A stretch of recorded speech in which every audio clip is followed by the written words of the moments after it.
Saint. Now a look at more lifestyle headlines. Scientists claim that the abundant resources on Saturn's largest moon could make it the ideal place to establish an interplanetary pit stop for astronauts embarking on deep space voyages. This somewhat out there proposal was floated in a NASA-backed study that's currently under review for publication in Acta Astronautica. Titan is gushing with hydrocarbons, what we call oil and natural gas on Earth, the study's head author Connor Nixon, an astronomer with the Goddard Space Flight Center, told Universe Today. Indeed, the massive moon, which is about 50% wider than Earth's own rocky satellite, has many attributes that will make it seemingly appealing as a cosmic stopover. It's the only body beyond Earth to have a dense, nitrogen-rich atmosphere, as well as rivers, lakes, and seas filled with methane and ethane, potential precursors to life. Nixon and his team explored the potential uses for these vast reservoirs of hydrocarbon, concluding that Titan is potentially viable as a home base. Coincidentally, Earth's moon, which NASA said we could start building a base on as early as 2027, features a far lesser supply of hydrocarbons such as methane, according to Futurism.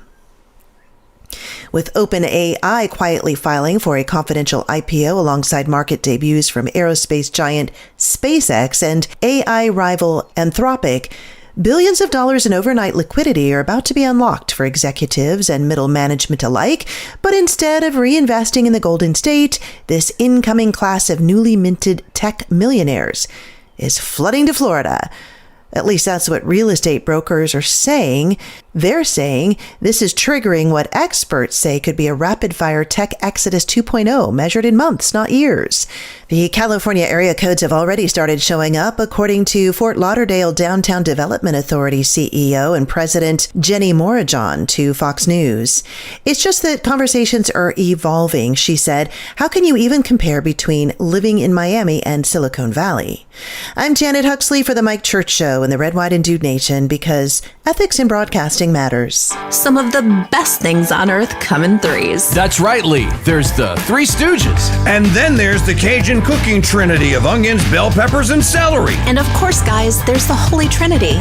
Now, I'm not comparing my Trinity to the Holy Trinity, but I guarantee you, my Trinity of homemade small batch rubs can put a heavenly smile on your taste buds. And all three come with my 100% money-back guarantee.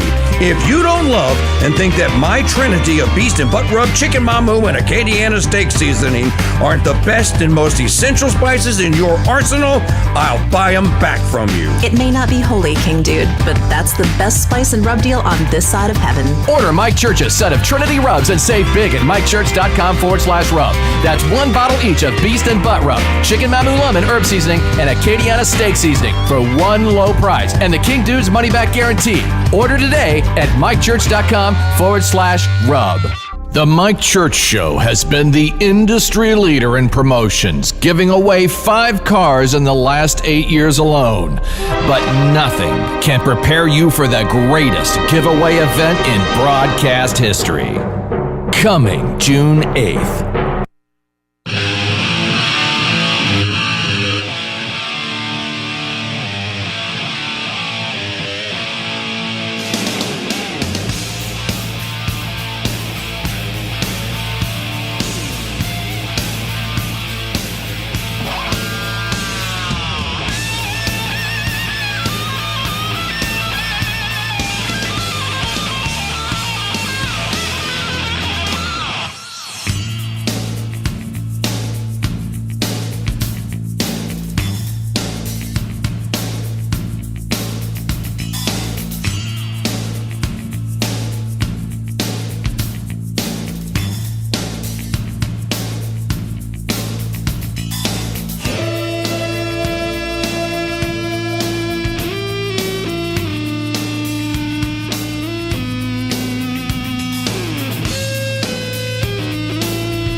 I love it. Boiling Frog Nation.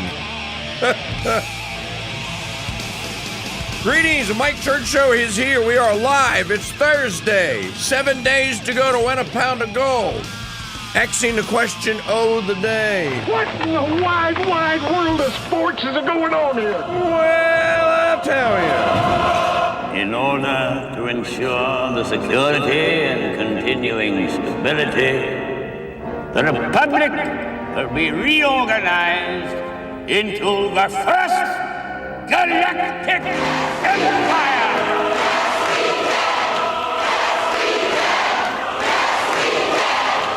For a safe and secure society!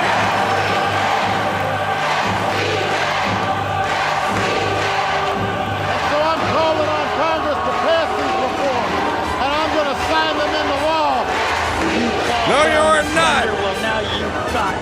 You tell them I'm coming, and Hal's coming with me, you hear? Hal's coming with me! All righty, Oakley Dokley and all that sort of good stuff and jazz and Waffle House kind of stuff. Mike Johnson actually said Waffle House yesterday during a press conference in the House of Representatives. Oh. Call-in line, telephone number to be on the program. I'm sorry, I was I was going through my routine, and then I was informed that my haberdash was out of order and that my sartorial choices needed adjustment. So, some big language and lingo there. If you can translate that, I'll give you a prize. Haberdash and sartorial choices. Telephone number is 844-527-8723, 844-5-CRUSADE. You know, thousands upon thousands upon thousands of Census Fidelium subscribers have sampled this program. Most of them, well, they sample it. And then they leave. And they don't like it, and they don't like me for whatever reason. It's okay. I still like you. They like just straight up Yeah, they want all Catholic all the time. I would throw an adjective in there and say, oh, boring Catholic all the boring time. But I won't do that. I mean, I could, but they have to feed themselves. And gold can actually do that.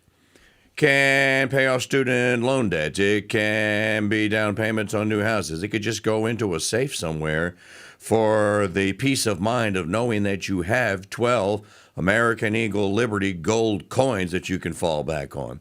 So why haven't any of you committed to memory the number 844-527-8723? And then just put it on in the background, dude. You don't actually have to listen to it. All you have to do is listen for when the sound bite of the day is played and then go call. So I can say it is a Census Fidelium Steve Cunningham fan that has won today's Golden Truth ticket. That's it. This is not that hard. So I'm going to play the soundbite next segment. A couple thousand of you are going to hear it. I need one more than 0.0. to call the number and then win the ticket. Crusader Mike Church Show Stadium online, chat room online at crusadechannel.com/chat.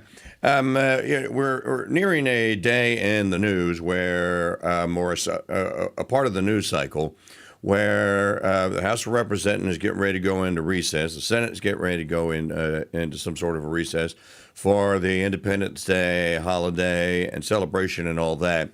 And the news cycle is going to turn to mud. That's unless some maniac decides that the 4th of July is a good time to do something unthinkable. I'm not even going to mention what it could be. So we'll be having the occasion to talk a lot more about historical and philosophical things. Somebody sent me an article about the American founding. And I'm about 40% of the way, if my scroll bar is any indication, about 40% of the way through reading it. It is a interesting take on the events of the American founding, and especially the events of 1786 and 1787. Now, we're all going to be celebrating 1787. Well, if you're not a socialist, pinko, commie, America-hating, you-know-what nozzle, we'll be celebrating something next Friday, Saturday, next weekend, the 250th anniversary. Few people celebrate. There's a thing called Constitution Day. As my friend Kevin Gutzman used to say, Happy Unconstitutional Constitution Day. And you're like, why is it unconstitutional? Is it because you can't...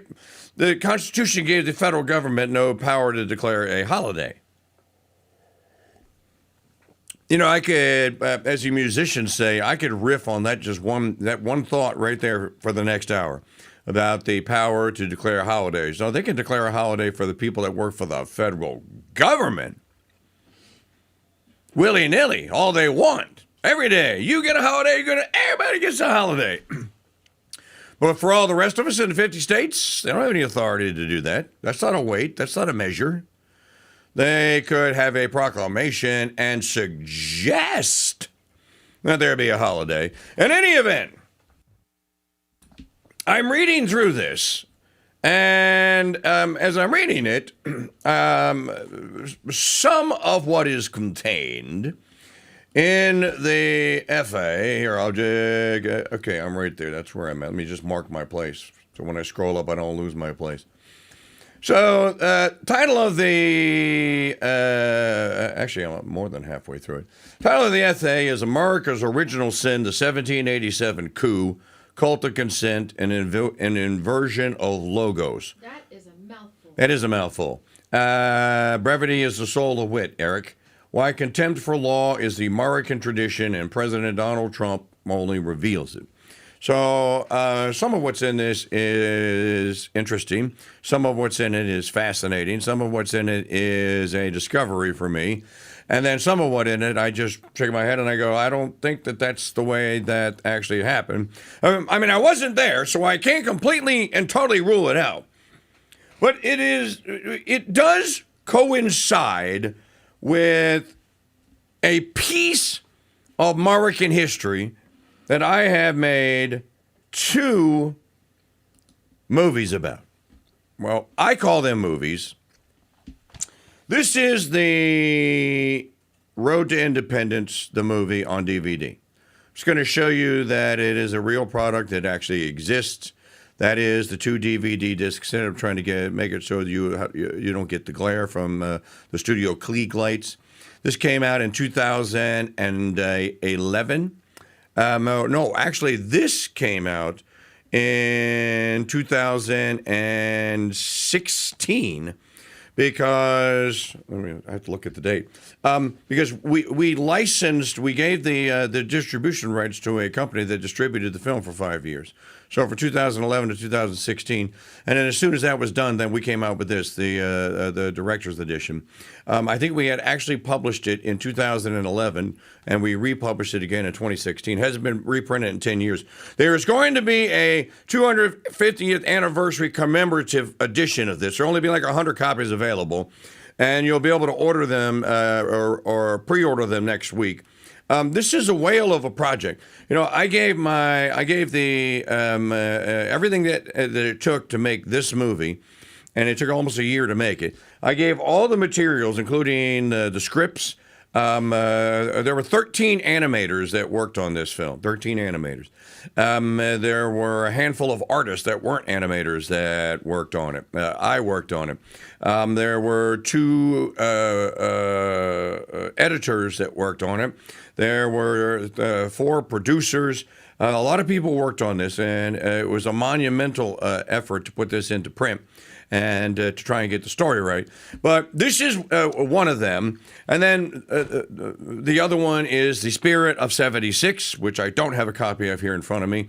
And then the third one that kind of dovetails into all of this is the one that I think is the most interesting and fascinating of all of the 8 that I made, is The Fame of Our Fathers. During the timeout, Maggie can go grab A Fame of Our Fathers, and I'll show it to you. In The Fame of Our Fathers, I wanted to ask the question, well, we had the Articles of Confederation from 1781. They were finally ratified in 1781. What was wrong? America had achieved independence. The states were free. There was economic, there was growth, or there was financial growth. The nations of the world were coming to negotiate and talk about free trade. There was a bit of the westward expansion had begun under the Articles. We know this because the Northwest Territory Ordinance was one of the primary acts of the Confederation Congresses from 1786. As a matter of fact, the fourth article of the Constitution is pretty much taken from the Northwest Territory Ordinance. I bring all this up because I wanted to ask the question in 2008. So this is a long time ago. This is 18 years ago. Well, who called for a convention to end the Articles of Confederation and write a constitution? Most people call the convention in 1787 the Constitution Convention. That's not what it was called. It was called the Federal Convention.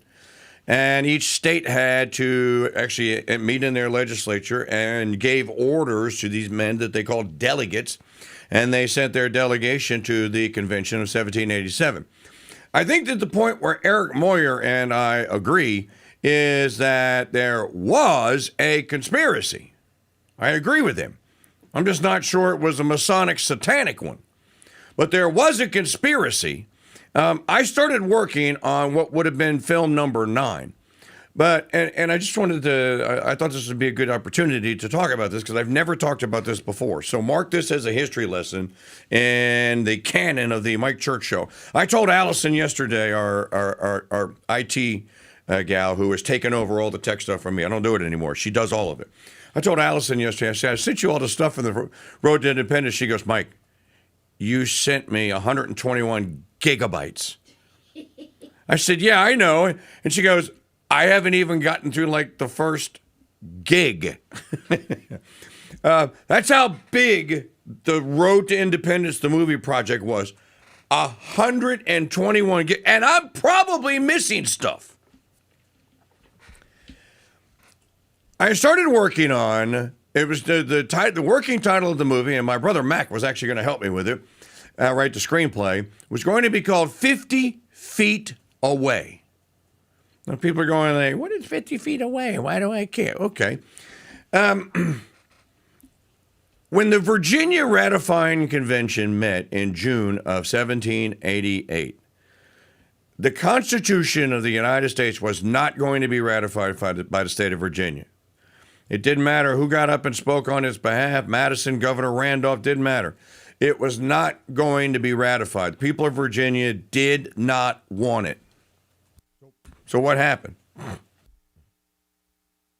And if you don't have the Old Dominion, which would have included at that time Virginia, West Virginia, and Kentucky, and part of Ohio, if you didn't have the Old Dominion, then you didn't have a union. Because Virginia's sitting right in the middle. It's sitting below Maryland, Pennsylvania, New York, New Jersey, Connecticut, New Hampshire, and Rhode Island, and Vermont. And it's sitting above North Carolina, South Carolina, and Georgia. So it's right in the middle. So no Virginia, no union. It's not going to happen. And the Constitution is not going to be ratified in 1788. Patrick Henry is writing letters in early June, and he's asking, he actually writes a letter. It's Henry. This gentleman's name is Colonel William Grayson, George Mason, and then the youngest signer of the letter was future President James Monroe. They wrote a letter to Governor Livingston of New York. and they were asking him. No, it wasn't Livingston. I'm trying to remember who the governor was. It'll come to me in a moment. And they said to the governor of New York, said, "Don't ratify. Do not ratify. We're not going to ratify. You shouldn't ratify. We're holding out. We're not even going to talk about this thing until we get a clearer understanding of what it is and a Bill of Rights." And so they sent a letter to New York in early June of 1788. The governor of New York gets the letter and reads it and goes, "I agree." He writes a letter and sends it back to Virginia. The Virginians get that letter, and then they confirm that Virginia is not going to ratify, that Henry and all them are going to stop ratification in the convention, and that New York should do the same, and they need to get together and have a meeting. The second letter that they sent does not arrive in New York until July. So this is part of the plot. We're trying to figure out, well, if the first letter arrived in 3 days, why didn't the second letter arrive for 3 weeks? There's another part of the plot, the 50 feet away, why I say there is a conspiracy. Because the governor of Virginia then sent a letter to Edmund Randolph, who was the governor of New York, having gotten Henry and Mason and Monroe and Grayson's letter, and having grave reservations, wrote a letter to Edmund Randolph, who was the governor of Virginia at the time, and he said, "Governor to governor, or man to man, I don't think that you should ratify. I think that you should tell your convention that there should be no more conventions to ratify until we get a Bill of Rights." Randolph does receive that letter.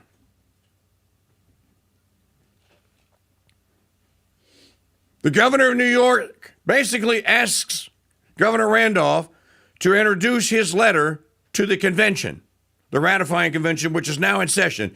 You know what Randolph does? He puts it back in the envelope, puts the wax seal back on it, and sits it on his desk. That is in the building where the ratification convention is going on. That's why I called it 50 feet away. Because if Randolph would have introduced that letter of the governor of New York to the convention, then the convention either A, would have stopped, or B, they would have voted, and they would have voted down ratification. And what we're talking about today never happens. Never happens. Isn't that an amazing story? And then Randolph is asked afterwards. George Mason basically wants a duel with Randolph. He is livid over this when he finds out that Randolph had the letter of the governor of Virginia, and he didn't introduce it. And then Randolph, through a little legal sleight of hand, says, "I took it as a personal matter, not a legal one." He said, "I took it that he was writing to me personally, not to me as governor or as member of the ratifying convention." That's how he gets out of it. That's because Mason wants to kill him. He's so mad. He's so angry. So Henry is angry too. Most people would never know. It's a piece of history that no one would ever know. But here's the thing that makes it mysterious. You know, I was able to find every single letter, every single note about the ratification convention, not just that one, the ones in the other states, who was going to go, what they were saying about it.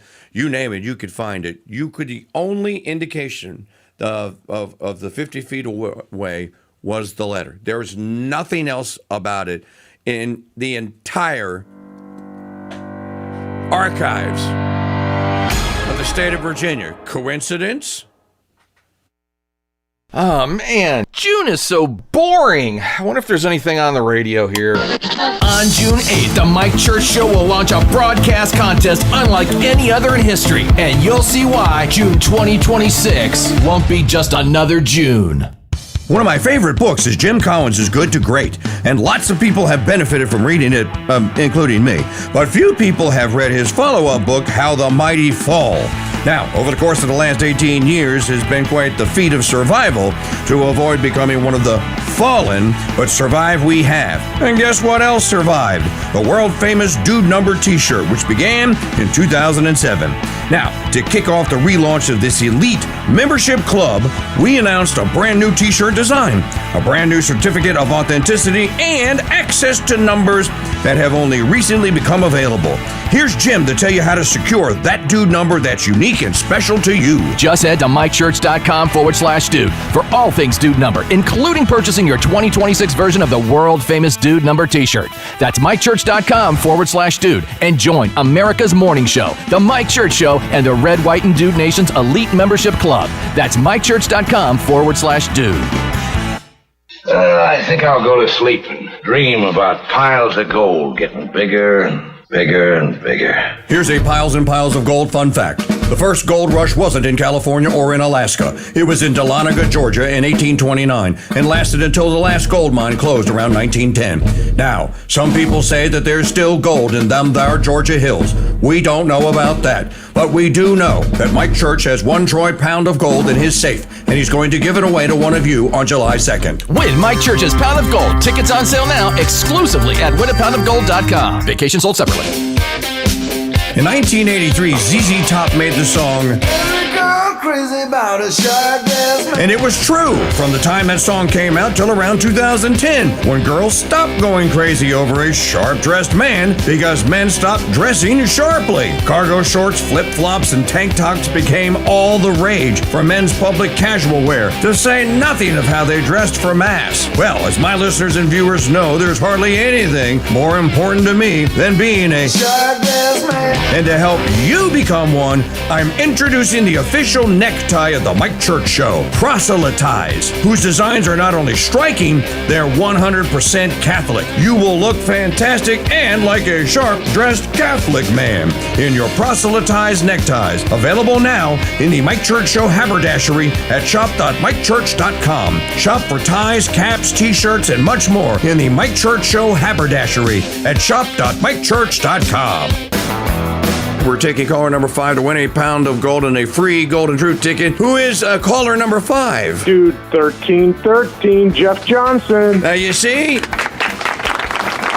We're trying to work other people into the contest, knowing that Jeff and Jacqueline and the Dolans, and I keep waiting for Schaefer to beat you. As a matter of fact, I can't believe that you actually bested him. And our other wonderful longtime listeners are all going to win. You have to make them call. And I never call. He's the only caller. He's the only one that has the phone number memorized. Speed dial. Well, it's on my speed dial, exactly. Hey, I would love to break bread with you today. But I live too far away. Oh, bread, yes! He's got the secret soundbite of the day embedded in a video. It's bread. You get 2, not 1, but 2 Golden Truth tickets. So Jeff Johnson, dude number 1313. 1313 is our big winner today. Well, Jeff, are you going to bury the gold under the greenhouse in your new home? Actually, if I win it, I'm going to sell 2, and that will buy my off-grid solar for me. And so, because I'll be building up there as soon as I close on my house down here, up in Maine. So, yeah, no, and the rest of it, maybe I will bury it up there in the hinterlands of Maine. Who knows? Well, good luck to you. Thanks for playing the Golden Truth Ticket on air game. Congratulations, buddy. Thank you. You have a great day. Thank you very much. Your chance to win my gold comes tomorrow at 6:30 a.m. when I play the Golden Truth Ticket soundbite of the day. Details on how to win a second ticket online at winapoundofgold.com.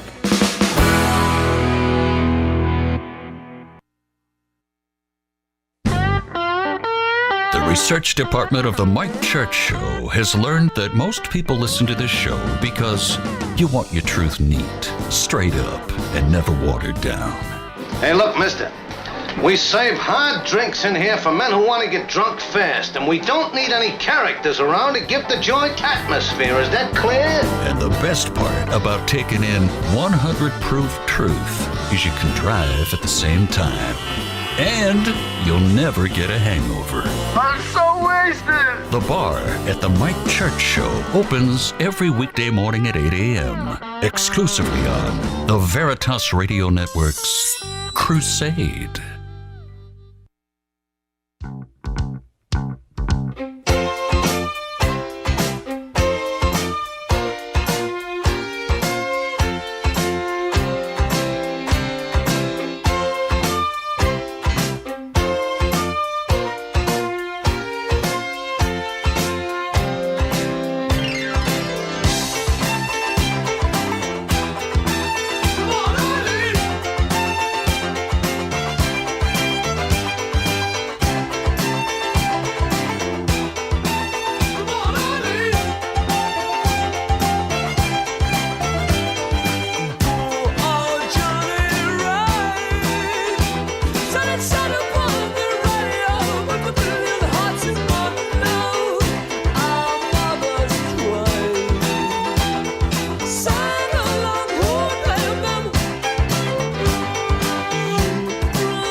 KingDude, the longest running long-form radio TV program on air anywhere in the world. 35 years young of continual daily broadcasting. The Mike Church Show is on here on a Thursday. All right, folks, so 1 week from today, next Thursday, we are going to do the drawing, and we're going to give the gold away to someone. There's going to be a second place ticket holder. There will be a third place with the bourbon, the rare bourbon, and the mixers. There'll be a fourth place with the $500 gift certificate for Ammunition Depot, and then whatever Steve Cunningham puts together for all you fifth place people that we're going to draw. That's a pound of silver. That's what it sounds like. People keep telling me, dude, keep doing it. I love the sound of the silver clanking. But in order to play and to win the game, you have to have a ticket. You can get a ticket by listening to the soundbite I'm about to play and then listen for it to be played back later today. Or you could go to winnypoundofgold.com right now and make Maggie O'Connell's day by buying 100 tickets this hour. It's a big ask. So that would be 20 people at 5 tickets apiece. Or how about how would you divide that further? 50 people at 2 tickets each. That's probably more attainable. 50 people at 2 tickets each. winnypoundofgold.com. Put your name in the YouTube chat or in the Mike Church Show Crusade channel chat and let us know that you're one of the ones, and I will read those names off and will be happy to personally thank all of you, and I personally thank everyone who already has a Golden True ticket. But remember, the goal was 10,000. And we're not even at the first milestone, which would be 1,000.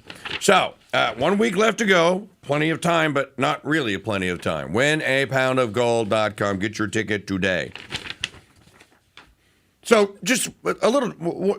Let me finish up the thought about the conspiracy in 1787 and the Constitution. There's nothing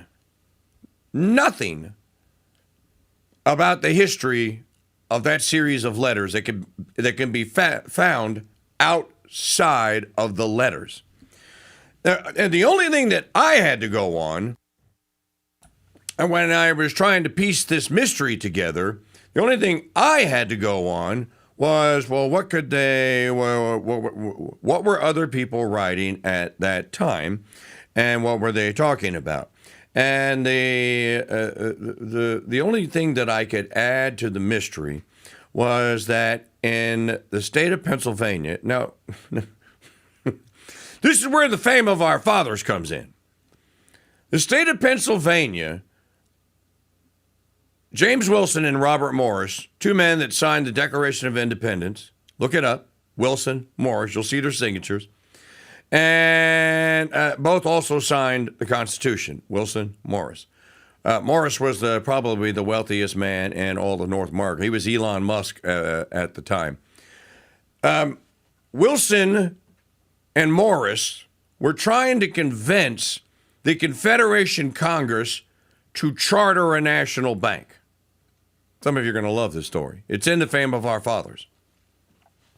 That DVD or that CD set that's sitting there in the Dude Gear store that you could get right now. So they founded a bank, and they called it the First National Bank of America. This is a true story. And they went to the Confederation Congress, and they said, we want you to charter a bank. And the Congress took the matter up and said, we don't charter corporations. That's a private matter. That's for the state of Pennsylvania to do. And they said, we already have a charter from the state of Pennsylvania, but we want to accept funds from New York and from people in other colonies or states who are in the Confederation. And to do that, we need a Confederation charter.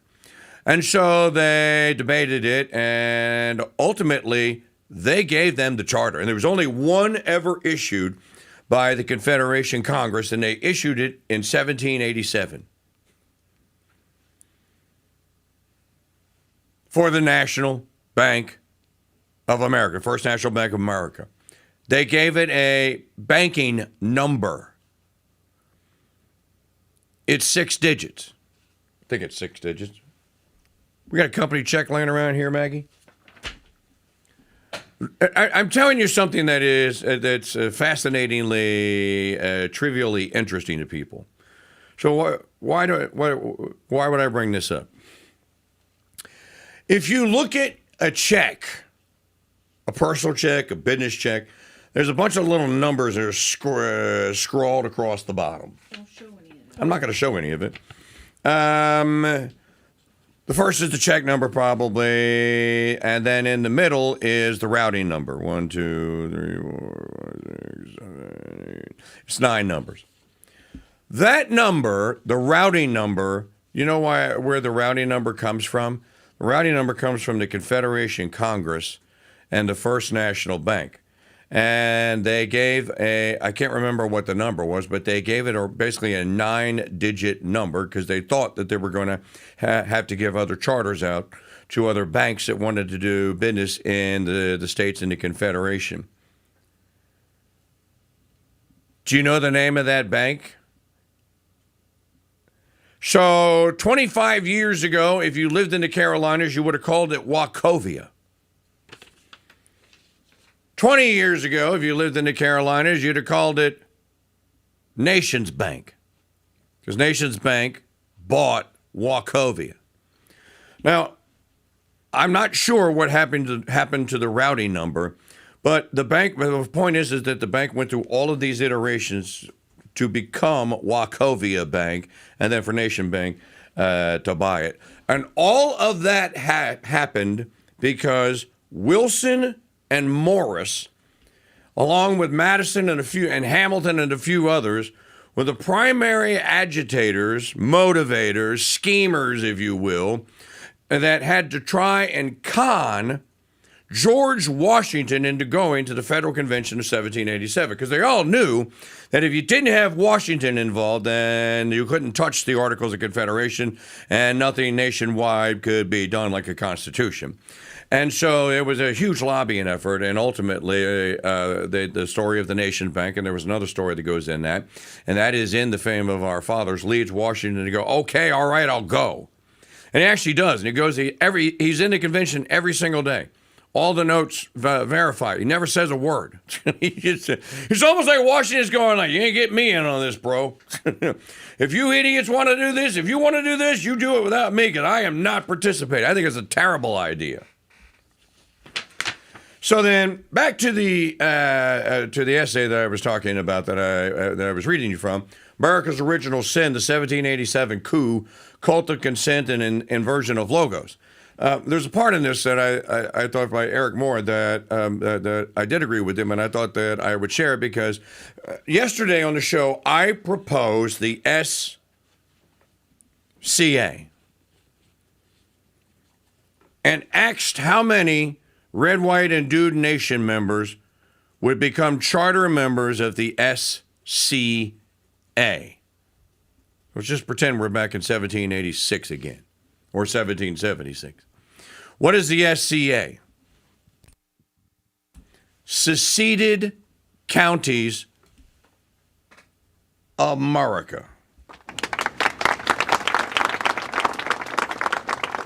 Now, you have to have an entity, I think, to start proposing the idea that counties, in Louisiana we call them parishes, ought to declare that they are free and independent and that they are sovereign entities.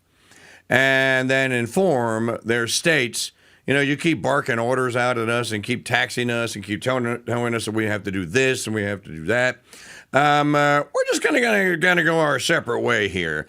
And you guys can continue with the business that you're doing, and good luck with you. If you're really nice to us, we'll trade with you. We want some free trade with you. But it has to start somewhere with the idea. So the seceded states or counties of America, as you start with the counties, don't mess with the states yet, seceded counties of America. Now, Moyer says, and this is a very, very lengthy essay. It's extraordinarily. It's a book. I like the title. Yeah. Brevity is not one of his skills. So if you scroll down to near the end, he starts talking about, okay, how do we get out of all this? This is where I think that listeners and viewers will find this interesting. So, Maggie, scroll all the way down to the painting or the AI, the image that he generated of the faithful of the monks walking with candles through the Roman ruins. Okay. It says the faithful move through the ruins of what was judged. So right there. Let's pick it up there. Many continue to believe America can be restored by returning to its founding ideals through activism, litigation, or moral witness. This hope is not merely historical naivete, but a psychological coping mechanism, a way to manage despair without confronting finality. The founding betrayal is irreversible. Every attempt at reclamation merely consecrates the original fraud, converting restoration into ritual and postponing reckoning. Or converting restoration into ritual and postponing reckoning. What appears as hope is often avoidance. He's quite the cheerful fellow, isn't he? Some, including E. Michael Jones, acknowledged political terminality, the collapse of the Third Republic, and the dissolution of the inverted regime, yet placed hope in a form of spiritual endurance, logos rising through conversion, remnant fidelity, and cultural persistence amid collapse, without insisting on an explicit rupture or judgment of the existing order.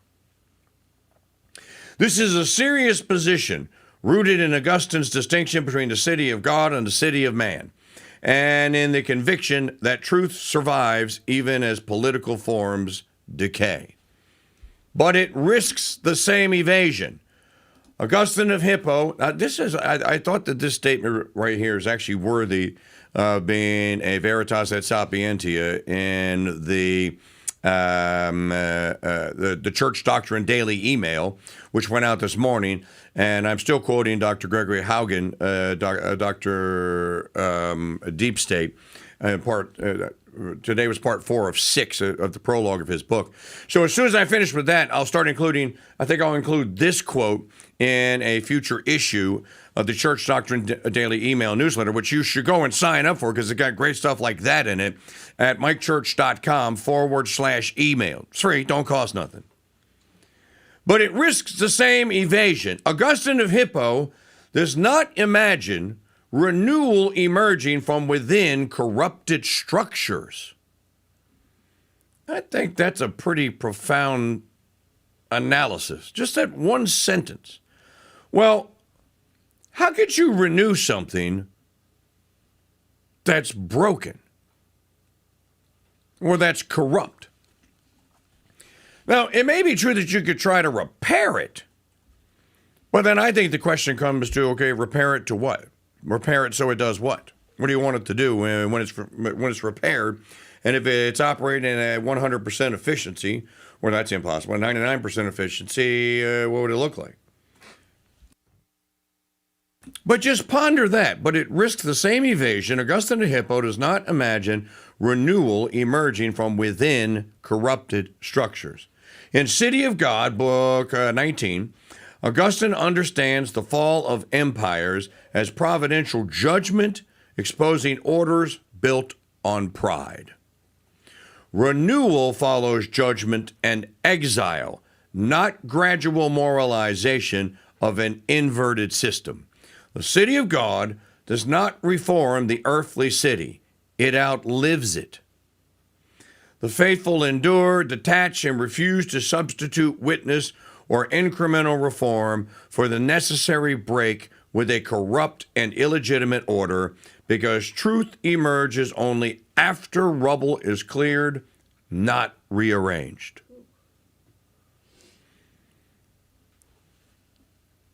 Now, there is no hope, in my estimation, outside of divine intervention. That you're ever going to get that read by enough people that would consequently understand it and then ponder it and go, I think I agree with the guy, and then do something about it. And I think that's where we are. We are in the decline of the empire. The empire is collapsing. Everybody knows it, but no one knows what to do about it. And if you confront it, like I said, well, if you're going to restore it to what?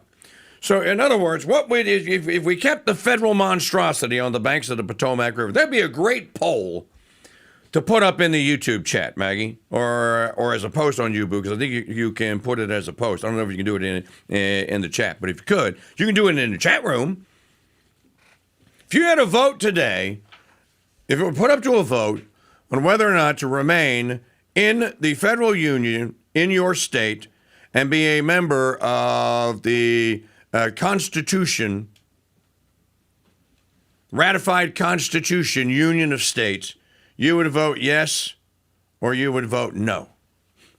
Or you would vote C, none of the above. I'm not voting, dude. I don't believe in voting, hoping, and coping.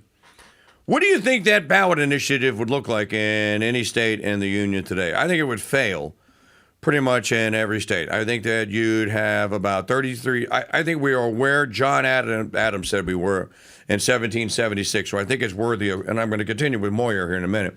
I think that we're where John Adams said we were when he wrote a letter to Abigail Adams, his wife, in 1776. He said the Second Continental Congress was composed of 1/3 Tory, 1/3 timid, and 1/3 true blue. I think that's probably about where we are right now. 1/3 Tory, meaning make America great again, USA, USA, all's right with the world, everything's fine, just keep doing what you're doing. 1/3 timid. Well, I don't know what you're talking about. I'm not going to do anything about it. I don't want to go to jail. I don't want people yelling at me and calling me names. I'm afraid, Bluto. And then 1/3 true blue. And the third true blue are going like, heck yeah, absolutely. What are we, men or are we boys? Let's do something about this. And I think that's about where we are today. So nothing has changed. And I think, Mike Johnson brought something up yesterday in a press conference. He said that in a Gallup poll that was taken in 2006, 20 years ago, Democrats that were surveyed and were asked whether or not they loved America or they loved their country or not, 90% of them said yes. They just conducted the poll again. Less than a third of them now say yes. Now, I think many of the people in this listening and viewing audience would also say, no, I don't love the country anymore. I don't think it's the country that it's fault. It's the rotten people in it. The idea of a union of states of America is not flawed. The people in it are screwed up. And isn't that always the story? It's like Maggie's favorite t-shirt. I used to be a people person, but people ruined that for me. Okay. Soundbite of the day. Let's do it. You ready? I ran out of original, so I got to recycle one from the first week, but it's okay because you haven't heard it in 2 weeks. You don't know what this is, do you? It's a pirate medallion. This is Aztec gold. One of 882 identical pieces they delivered in a stone chest to Cortez himself. Blood money paid to stem the slaughter he wreaked upon him with his armies. But the greed of Cortez was insatiable. So the heathen gods placed upon the gold a terrible curse. And immortal that removes but a single piece from that stone chest shall be punished for eternity. I hardly believe in ghost stories anymore, Captain Barbosa. Aye. That's exactly what I thought when we were first told the tale. Buried on an island of the dead, what cannot be found, except for those who know where it is. Find it, we did. There'll be the chest. Inside be the gold. And we took 'em all. we spent them and traded them and frittered them away, drink and food and pleasurable company. The more we gave them away, the more we came to realize the drink would not satisfy. Food turned to ash in our mouths, and all the pleasurable company in the world could not slake our lust. Okay, so that's obviously from Pirates of the Caribbean. B, caller number. Maggie's going to spin her wheel of fortune. What? It's the new crappy wheel. Caller number 7. Caller number 7. When you hear Pirates of the Caribbean played back later today, be caller number 7, and the Golden True Ticket is yours. For extra credit, go and subscribe to my YouTube channel, @RealKingDude. Go do it right now, and you'll get notified when today's clip of the day is posted. Watch it. There's an Easter egg in it. Find the Easter egg, get the code, be the right caller, get 2 free Golden True tickets. Now you're in the contest to win a pound of gold. Go during the break. Get your tickets. Winapoundofgold.com. We'll be right back.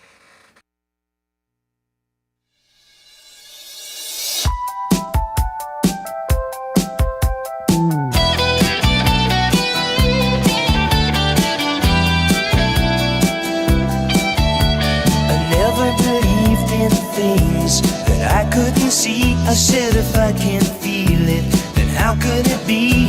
No magic could happen to me.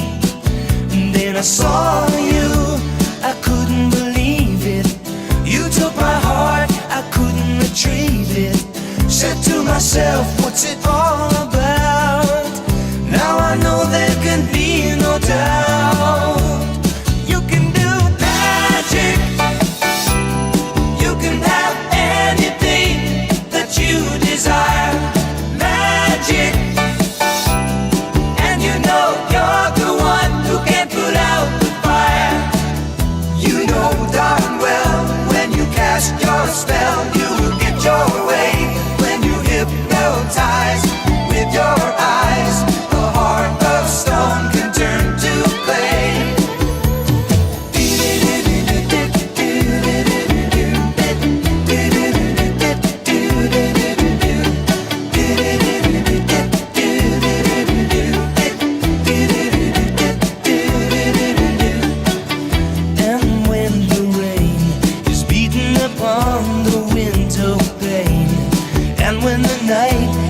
So cold when I can't sleep.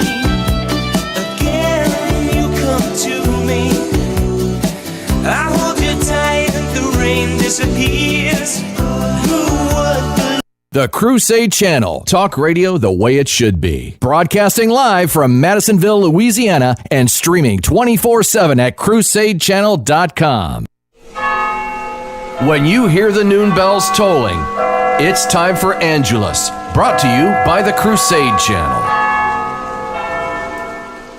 Membership has its privileges. American Express was right back in the 1970s. Membership has its privileges, and no membership privilege is greater to a Red, White, and Dude Nation listener than membership in the elite membership club that is the Dude Number. Here's Lee to tell you how to get yours. That's right, King Dude. Membership does have its privileges. And when it comes to the Dude Number, applying for membership has never been easier. Just head to mikechurch.com/dude to start the membership process. Your unique and one-of-a-kind membership and all the privileges that come with it awaits you. As a member, you'll enjoy private chat groups, VIP privileges to all Mike Church show events, early access to new Dude-geared store items, and of course, your unique Dude Number. Dude 1210 reporting all quiet on the Eastern Front. This is Mike's favorite punching bag, Dude number 13. Hi, this is Steve. My Dude number is 2112. Dude number 2004, proud member of the Red, White, and Dude Nation reporting for duty. Become a part of... To win it. Win Mike Church's Pound of Gold. Tickets on sale now exclusively at winapoundofgold.com. DB Cooper and Cocaine Bear parachutes sold separately. Hi, folks. It's Mike Church, founder of Founding Father Films, asking you to learn the true stories of America's founding by purchasing my movie, The Road to Independence, the movie. The Road to Independence tells the exciting story of the Founding Fathers' struggle to declare independence. Gentlemen. committee of the whole has voted to hear Mr. Dickinson's proposal on... Mr. President, enough of the talk of petitions. Mr. Adams, you will respect my rules, sir, and stand... This animated movie comes complete with collector's booklets, DTS surround sound, and are packed with hours of bonus features. Learn the true stories of America's founding and order Mike Church's The Road to Independence on DVD and CD. Available now at mikechurch.com/DVD and by calling 844-527-8723. Hey folks, Mike Church here. You know, when I was a little cheerins, I remember loving the old Dunkin' Donuts TV spot. You know, the one with the guy who got up at 3 a.m. mumbling to himself as he went out the door and then back in his front door. Time to make the donut. Well, fast forward 46 years and now I'm the guy waking up at 3 a.m. mumbling to myself as I go in the studio door, then back out. Time to make the radio. I made the radio. I made the radio. But I have a secret weapon the Dunkin' Donut dude didn't have. Mike Church's Capuchin Holy Roast coffee in whole bean or ground. Our fresh, aromatic, gourmet coffee is made from 100% fair trade beans, freshly imported, roasted by my friend Kyle and his daughter at the Abita Roasting Company, then delivered to you so fresh your kitchen will smell like a barista shop. Good. So, whenever you arise to take on the day and listen to the Mike Church Show, do it the Red, White, and Dude Nation way by brewing up a fresh pot of Capuchin Holy Roast or my all-new Capuchin Holy Roast New Orleans blend coffee and chicory at shop.mikechurch.com. Okay, let's go to the Dude Maker Gold Hotline. Caller number 8. Yes. Who is? This is Aiden, sir. I hear that you're giving away free pizza. I am giving away free gold that you can buy free pizza with. That's wonderful. Can I bite into those? Dude, you will have enough gold to buy free pizza for the entire state of South Dakota. Yes, sir. I will do that. Aiden, what would you do? Seriously, what would you do with that pound of gold? Oh, I'd take a couple of them and pay down some debt, but the rest I would sit on it. Aiden is winner number 2, day number 2. Yeah. Woohoo! You did the woohoo for me. Thank you. See that? Thank you very much. God bless you guys. All right, Aiden, thank you. So, folks, your chance to win my pound of gold coming up tomorrow, 6:45 a.m., 7:45 a.m. on the Eastern Time Zone. We'll see you tomorrow on the Mike Church Show. Your home for the Win a Pound of Gold contest. One of my favorite books is Jim Collins' Good to Great, and lots of people have benefited from reading it, including me. But few people have read his follow-up book, How the Mighty Fall. Now, over the course of the last 18 years, has been quite the feat of survival to avoid becoming one of the fallen, but survive we have. And guess what else survived? The world-famous Dude Number t-shirt, which began in 2007. Now, to kick off the relaunch of this elite membership club, we announced a brand new t-shirt design, a brand new certificate of authenticity, and access to numbers that have only recently become available. Here's Jim to tell you how to secure that Dude Number that's unique and special to you. Just head to mikechurch.com/dude for all things Dude Number, including purchasing your 2026 version of the world-famous Dude Number t-shirt. That's mikechurch.com/dude and join America's morning show, The Mike Church Show, and the Red, White, and Dude Nation's elite membership club. That's mikechurch.com/dude. The Crusade channel knows what the remedy for the fall is. But we also know that we're not the remedy. We just promote and defend it. Oh, really? And because we have no O'Reillys and Lowers leering luridly on our airwaves, you can listen with your fair maidens. Really? Really? The Crusade channel. Remedy-sized truth from radio-sized speakers. Oh, come on, Captain. You're not the first man to get a thrill from murdering someone. I see it all the time. Get out! Or what? You'll kill me? Like you killed Ensign Lynch? There was no way to save him. You didn't even try. Where was your involved sensibility then? I don't have time for this. Oh, hey, I'm sorry. I didn't mean to interrupt your little quest. Captain Ahab has to go hunt his whale. This is not about revenge. Liar! This is about saving the future of humanity. Jean-Luc, blow up the damn ship! No! No!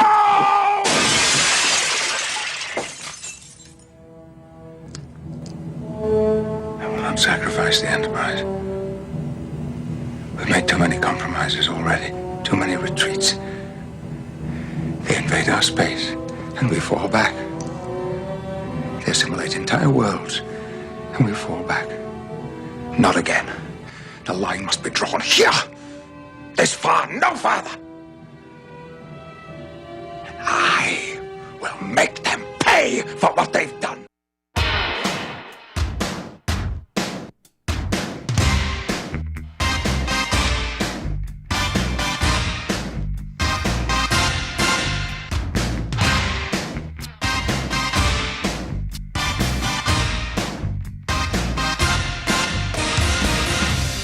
Meeting you with a view to a kill.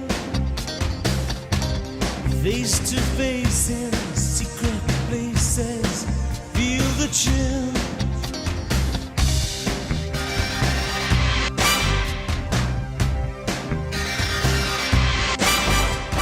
Nightfall covers me, but you know the plans I'm making still oversee. Could it be the whole of opening wide? A sacred wine, a mystery gaping inside. The weekends why until we dance into the fire. It's a great movie theme song, and a movie not so much. Nobody ever votes for View to a Kill as their favorite Bond flick. Bond! James Bond. I am the radio equivalent of the last blockbuster movie rental store, the Mike Church Show, standing in defiance of the demonic world of digital streaming boredom and insufferable podcasting. Here live on a Thursday, as we are every Thursday. 1 week to go in the Win a Pound of Gold contest, or raffle drawing, but this part of it, the on-air part, is a contest. You can get your ticket at Win a Pound of Gold, or your ticket or 10. You know, Dr. Bonin dropped a challenge yesterday. He went and bought 5 Golden Truth tickets and challenged everyone that if 1,000 of you went and bought 5, that we'd be halfway to the 2,000.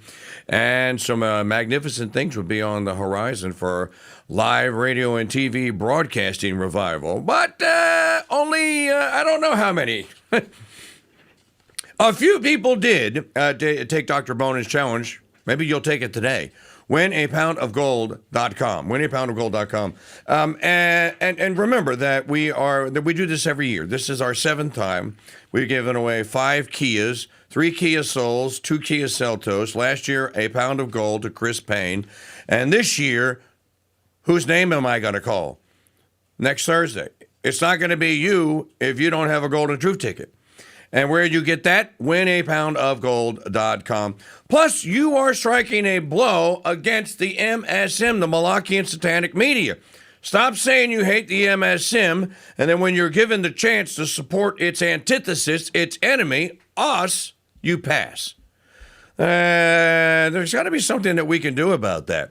And encourage you to not pass and to go today and get your tickets and then become an affiliate, because tomorrow night somebody is going to be crowned affiliate grand champion, and that's the person that sells the most tickets using their affiliate account.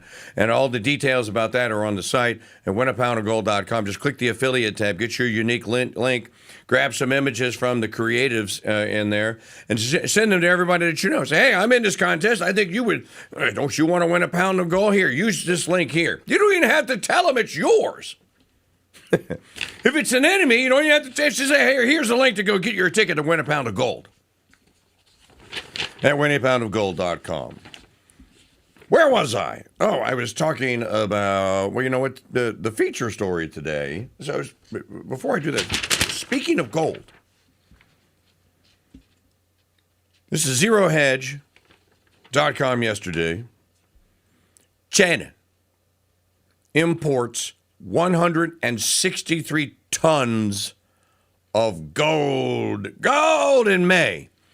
Most in over 2 years. What do the Chinese know that Americans don't? Thank you. What do the Chinese know that all of you out there sitting on your hands and cheering on your favorite pre-recorded outrage porn pimping podcaster don't? I'm asking for a friend. China imported 163 tons of gold in May. See, a ton is 2,000 pounds, so 163 times 2, that's 336. Do I have that right?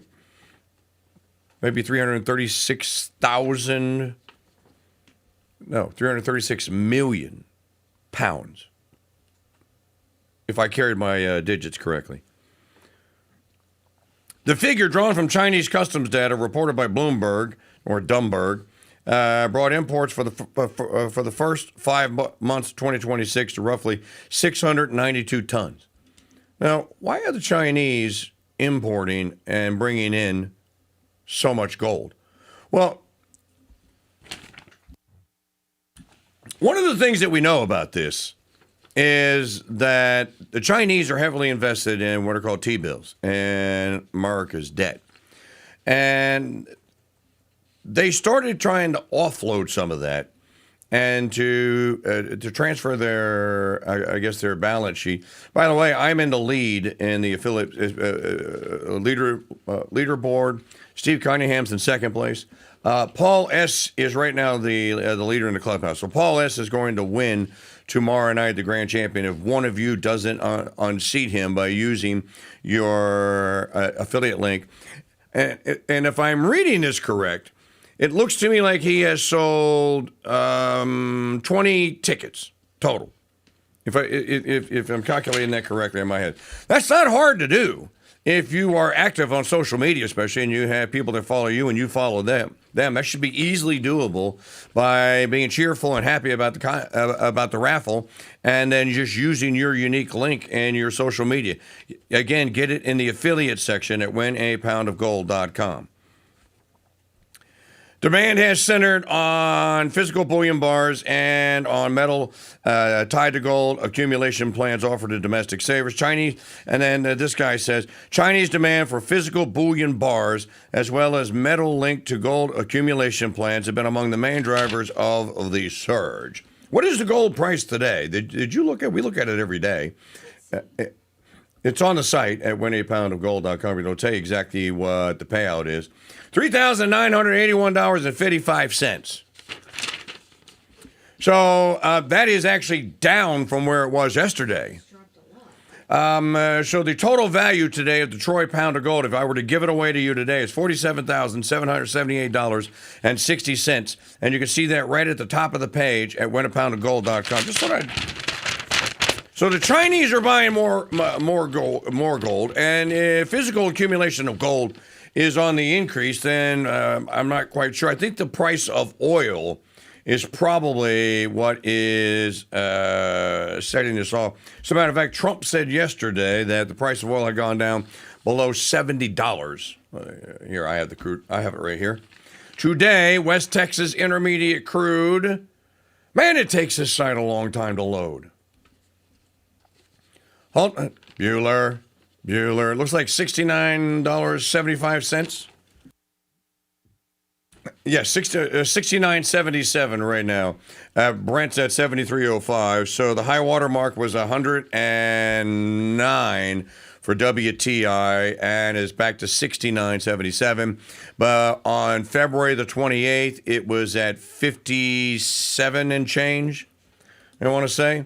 So it is going in the right direction. The chips are now moving to the Strait of Hormuz, and that is a good thing. As a matter of fact, play the digital media file number 1. Speaking of Trump, he walked over to was driven over to the Capitol building yesterday. Apparently, he got in a shouting match with who is soon to be my former U.S. Senator, Bill Cassidy, over something. All they were reporting about, you could hear shouting going on in the meeting room. And then they come out and go, the Republicans have never been more united. We were a united front. Didn't sound like it. Number one. It's just a, heated conversation. No, it was just a little disagreement over under tomato on the burgers, something like that. Well, they're going radical left. They're going really, you talk about the Democrat socialists. It's really communist. These people. I watched that woman last night. That's not a socialist. I know socialists. That woman is a communist. And what they don't say is that I was 16-0 last night. But mine were a little more boring, a little more mainstream. They were Republican conservatives. But we were 16-0. And if you look over the last 2.5 years, we're about 347 and just about 0. That's pretty good. But nobody writes that. But he picked 3. They won. They beat a guy named Dan Goldman, who's, a loser. He was one of my prosecutors, one of my many prosecutors that they used on me. Dan Goldman, not a good prosecutor, fortunately, but he's now looking for a job. I was very surprised to see, because he's a pretty liberal guy. When they go more liberal than Dan Goldman, they're really into Never Never Land. Does this tell you that the Democratic Party's 2028 nominee will likely be, or could likely be, a Democratic socialist? Well, it should make it easier for Republicans. Oh, it's absolutely going to be a Democrat socialist. Most of the nation is composed of sane people. They don't want to... if you look throughout history, go back thousands of years, you've always had socialism and communism by different names. It's never ever worked. It's not going to work this time either. And then he goes over to Capitol Hill, and then the Secretary General of NATO's in the office saying, "Oh, Mr. President, it's so great to be here, and the great thing that you are doing, because Iran couldn't have a nuclear weapon, et cetera, et cetera." Now, all the member nations of the G7 were all cheering you on and saying that your efforts in Iran were so fantastic and great, and siding with Israelis and what have you. That's not what the Prime Minister of Italy said. That's not what Giorgia Meloni said while the whole thing was going on. Speaking of, they're having a heat wave. Where's Martha and the Vandells when I need them? It's like a heat wave. Wait a minute. Linda Ronstadt covered that. I think she covered that song. They're having a heat wave all across Europe, and they don't know what to do about it. Because number one, they can't produce more electricity, so they don't want to tell people to just go inside and turn your ACs on. And if you've ever been to France, they don't have air conditioners. Now, maybe in tourist areas like in Paris, they have ACs. You get outside of Paris, they don't have air conditioners. I know, I've been. And they don't want them. They are told by speaking of socialists, their socialist elite elected ruling masters, they are told that air conditioners destroy the environment and carve these ginormous holes in the ozone layer and cause global warming and what have you, and all the other these ecological catastrophes. None of this is true, and yet the people of France continue to suffer. One of our listeners, Sierra Dante, she's in France. She said it was 106 yesterday. I remember when I was in France in 2018. Remember, I was sending daily live broadcasts back from Chavagne, from that conference I was at with Joseph Pierce and Charles Coulomb. And remember, there were 3 days, and we were in a building. And the conference was 5 days long, and it started at 8 o'clock in the morning. And then it finished at 4 o'clock every afternoon, and there was a 2-hour break for lunch in there. And remember, me reporting back to you, there were 3 days when it got over 100 degrees. And that little room, that we were in that school, even though it had 15-foot ceilings in it and the walls were covered with plaster and it was an old gunite or stone building, rather, because it was an old Jesuit monastery that had built in the 19th century, it was still literally, you could fry an egg on your desktop in that room. But nobody, it didn't matter where you went. The only places that had AC when I was in France were the grocery stores, because they didn't want the food, the produce, and whatnot to go bad quicker than it would if it wasn't cooled, and the museums. Go into a museum, they got AC, because they don't want the paintings to melt. Everywhere else, doesn't matter where you go, there's no AC. You go to a restaurant, no AC, which is why it doesn't matter, which is why in France, again, this is outside of Paris. In France, it doesn't matter whether you have inside seating or outside seating. It's the same temperature. So, here in the U.S., you may choose to be seated inside in the summer because it's just hotter than Hades, and you don't feel like sweating through your dining experience. You won't get that choice if you leave Paris and you're in France. Just sort of drop it in. You think, ooh, I can't wait to go to the south of France. Go in the winter. Don't go in the winter. Do not tour France in the summer unless you don't mind the heat. So there's this massive heat wave that is all across Europe, and they don't know what to do about it, and they don't have any solutions. Speaking of, this is the EU. Okay, we've had sound bites every day. I haven't played them for you, but we've had them. Various Europeans who are going on social media, and they're here in the U.S. for the World Cup.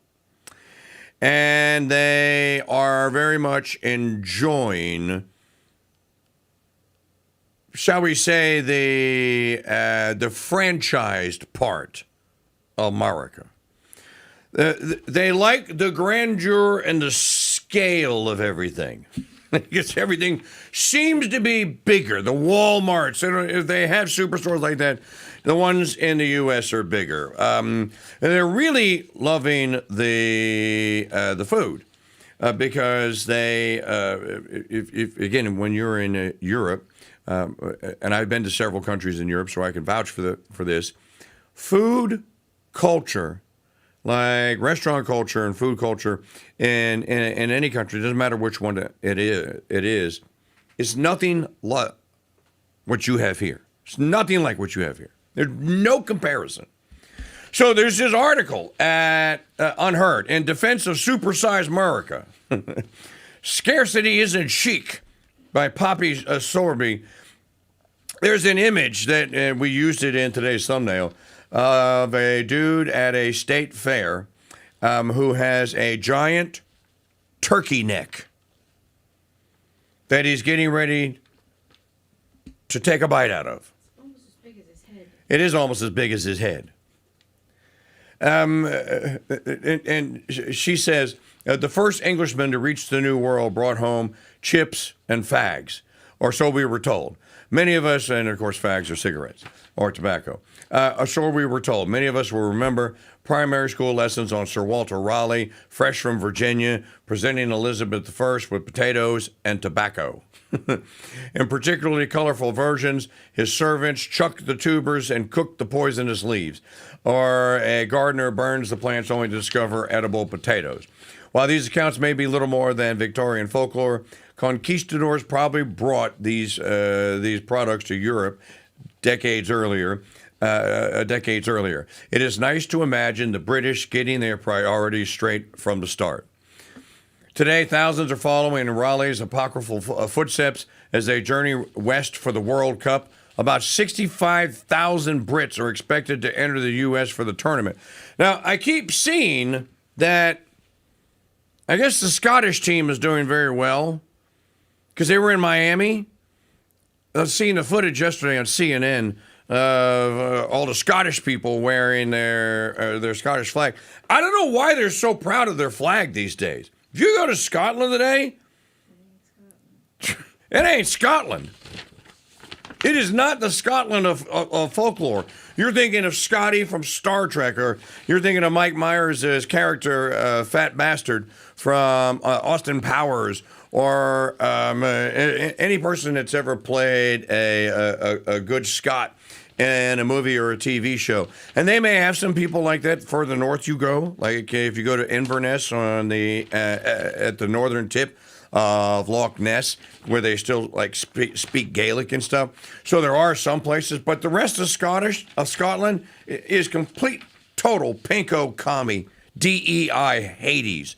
You wouldn't recognize it, and you wouldn't like it. For example, if you went to a bar anywhere in Scotland, and you're thinking that, oh, I can't wait to go. They're going to have so many different kinds of scotch, and I'm going to get this one that's only made in this little town, and this one that's only made in this little town.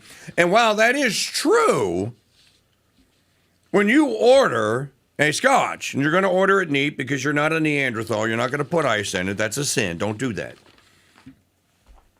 They're going to bring the bottle and show it to you. And then they're going to bring you a little tiny glass about this big. And then they're going to bring a little tiny glass about that big. It's going to have a red line on it. And they're going to pour it to that red line, and they're going to pour it in a giant rocks glass for you, and it's going to look like you put 5 drops in it. And you're going to go like, what is that? And that is a dram. All you are allowed to pour, according to the Nazis that run the government of Scotland, is 1 dram. And you can't order doubles. I said, well, just give me 2. And he goes, I can't. I'm like, what do you mean you can't? And he goes, it's against the law, mate. He goes, you got to drink that one, then I'll pour you another one. I said, can't you just set another one down right there and pretend like there's someone else with me and pour them a drink? He goes, I can't do it. So in any event, and of course the Scottish flag is the cross of St. Andrew. Nobody would even, if you go to Scotland today, no one would know that. You're talking about a country that is so far gone. And so the Europeans are coming here, and they're loving the fact that they could supersize their fries, and there's fried chicken on every corner. They get free refills at the Waffle House of coffee.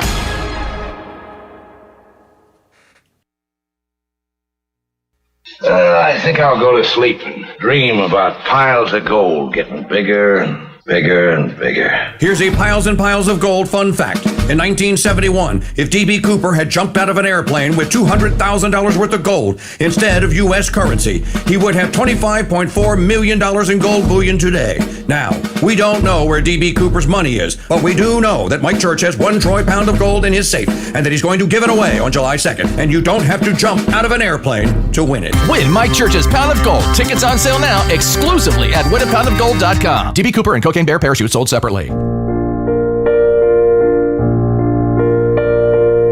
The Crusade Channel and the Slaves of the Immaculate Heart of Mary's Sisters present the Saint of the Day. Hello, Crusaders. This is Sister Maria Filomena with your Saint of the Day. June 25th, Saint William the Abbot, who died in the year 1142. William was born of noble parents at Vercelli in Piedmont. Scarcely had he attained his 14th year when, already inflamed with a wondrous ardor for piety, he performed the pilgrimage to the far-famed sanctuary of St. James at Compostela, or Santiago de Compostela. The journey he made, clad in a single tunic, with a double chain of iron about his loins, and with bare feet, prey to extreme cold and heat, to hunger and thirst, and even with danger of life. When he returned to Italy, he was moved to perform a fresh pilgrimage to the Holy Sepulchre of our Lord. But each time he was on the point of carrying out his purpose, various and most grave impediments intervened, divine providence thus drawing the holy inclinations of the youth to yet higher and holier things. He spent 2 years on Monte Solicoldo in assiduous prayer and in watchings, and sleeping on the bare ground and in fastings, wherein he was divinely assisted. He restored sight to a blind man, the fame of which miracle became gradually known, and at last William could no longer be hidden, for which reason he thought once more of undertaking a journey to Jerusalem and joyfully set out on his way. But God appeared to him, admonishing him to desist from his purpose, because he was to be more useful and profitable both in Italy and elsewhere. Then, ascending Mount Virgilion, since called Monte Vergine, or Mount of the Virgin, he built a monastery on its summit, on a rugged and inaccessible spot, and that with marvelous rapidity. He soon gathered to himself certain religious men who wished to be his companions, and taught them both by word and example a manner of life conforming to the evangelical precepts and counsels, as well as to certain rules taken for the most part from the institution of Saint Benedict. He slept in the Lord in the year of salvation 1142. Saint William the Abbot, pray for us. Thank you for joining us for this brief summary of the life of today's saint. Tomorrow's saints are Saints John and Paul. To access all of our Saint of the Day recordings as podcasts, head to crusadechannel.com/saints. You can learn more about our sisters and contribute to the building of our convent by visiting stphilomena.convent.org. I'm Sister Maria Filomena, and until next time, God bless and Mary keep you.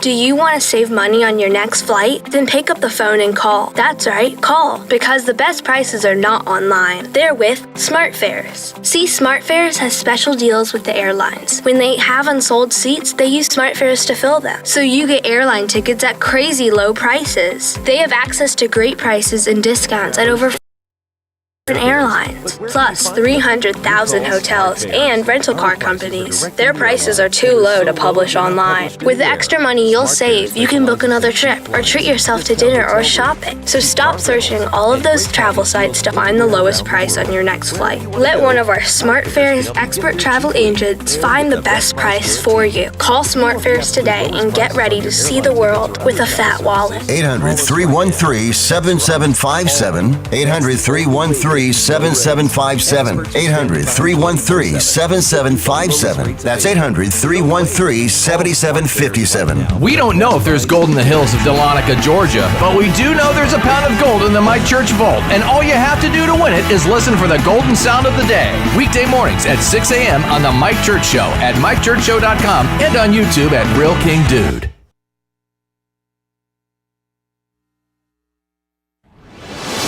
Brother Mike Church presents Flashback, Sinful Things That Were Happening 20 Years Ago. Jurassic Park, the remake of Godzilla, and the beginning of Don't Ask, Don't Tell. Are either of you, homosexuals? You mean like flaming, or? No, we're not homosexual, but we are willing to learn. Let's hope and pray no one will ever confess those sins again. The Mike Church Show, preaching and teaching from his abbey while living here in the present on the Veritas Radio Network's Crusade.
Combat against AI and the synthesis of all tyrannies. I am the Generalissimo of the Airborne 1776, leading combat on land, sea, and on air.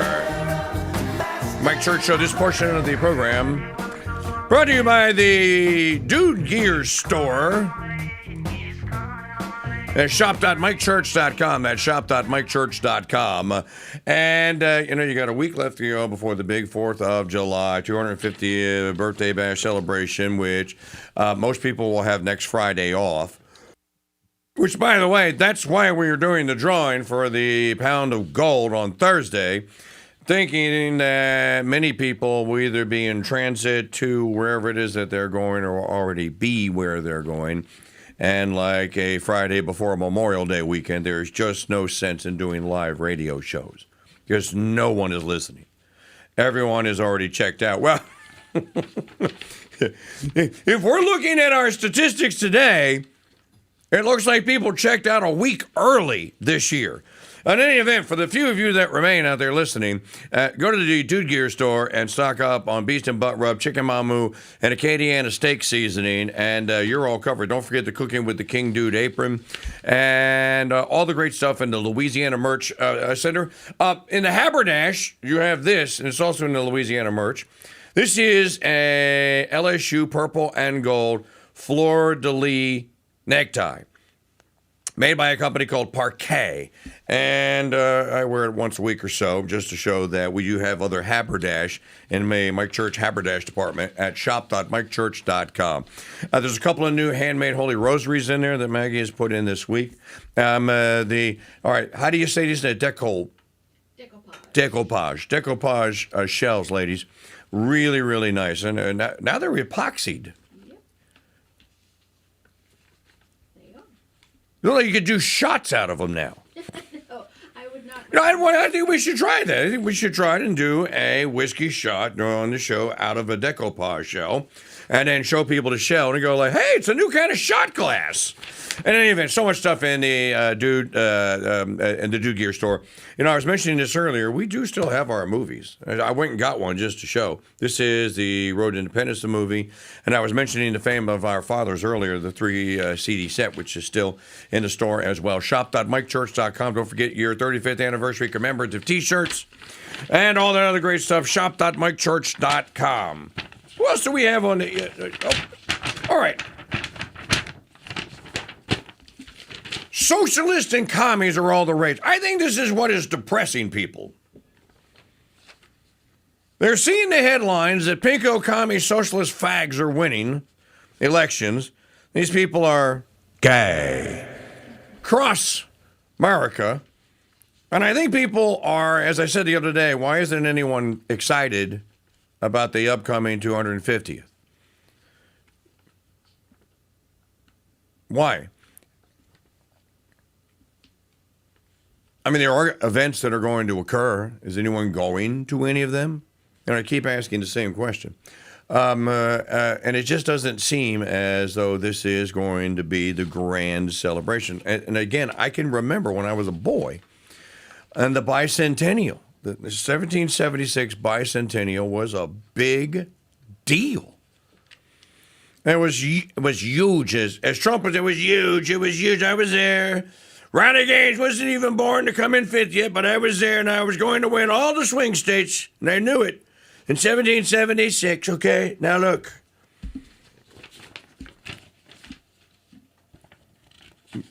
Play Mike Johnson. Not the short one that you had. Play the long one from the U, but we're not going to play the whole thing. I wonder how many people saw or heard this from Johnson, and this is right on cue. What did we tell you? They're going to say, this is the most important midterm in the history of important midterms. Well, you're going to hear that you need to take this seriously, because if we don't do this, and if the Republicans don't maintain control of the House, then Mom Donnie and the boys are going to take over the rest of America. And the socialists are going to win, and they're going to win everything. That's what basically this is what he's going to say. And he said it's got to be fought for, it's got to be protected, it's got to be passed along to the next generation so that they too will know the same liberty, opportunity, and security that we've known and frankly too often take it for granted. He said freedom is not passed along in the bloodstream. It's got to be fought for. And these are the times that Reagan was warning about. He was warning about communism overseas. Now it is on our own shores. And it is a very serious time, and every American needs to wake up and understand the threat. I want to share with you some of the lowlights, some of these candidates who are emerging through these through the processes. Last night made crystal clear, as Leader Scalise said, that Zoran Mondami and AOC and Bernie Sanders have just taken full control of the Democrat Party, of what was left of it. Across the country, Democrats have candidates winning primaries and rising through the ranks. Here's a few of them. Vang in California, one of the Democrats, she won't say the Pledge of Allegiance. Hamaway in New Jersey, Democrat candidate, socialist candidate, has ties to Al-Qaeda and other terrorists. Chevalier won last night in New York over Hakim's counter endorsement. She says she wants to abolish the border. She doesn't want a border for the country. Mendoza in Arizona wants to decriminalize trans prostitution. Apparently that's a thing. James in Iowa wants to apologize for being white. Gary Ott in Iowa performed a Satanist wedding. And Bennett Wonderful in man. New Jersey stopped going to church because Trump voters were there. This is just a sampling. And these kind of people have been popping up. You've been hearing me say for weeks, there are many Mamdanis popping up all around the country. It is a dangerous thing. This is not a joke. We're in a fight right now to save the republic. And every American needs to take this seriously. You need to wake up. This upcoming midterm election is not the midterm elections of years ago. Here it comes. It's going to decide the direction of the country. Are we going to maintain our status as a constitutional republic on our 250th anniversary? Or are we going to make a new choice and go down some road towards a communist utopia? That's the choice right now. We've been saying for months it's a contrast election. We've been saying it's a contrast between common sense and crazy. That's exactly what's going on. They give us new illustrations every day. And these radical candidates are self-describing, they're self-identifying as Marxist. They want to fundamentally transform this country. And sadly, I don't think many saying of the these pledge Democrat has anything candidates and to their do with voters it, just though, don't Mr. have the Speaker. same zeal and affection for America. They don't appreciate the freedom that we have in this country. They're not even going to celebrate on July 4th. There's a new Gallup NBC poll that came out. Did you see that?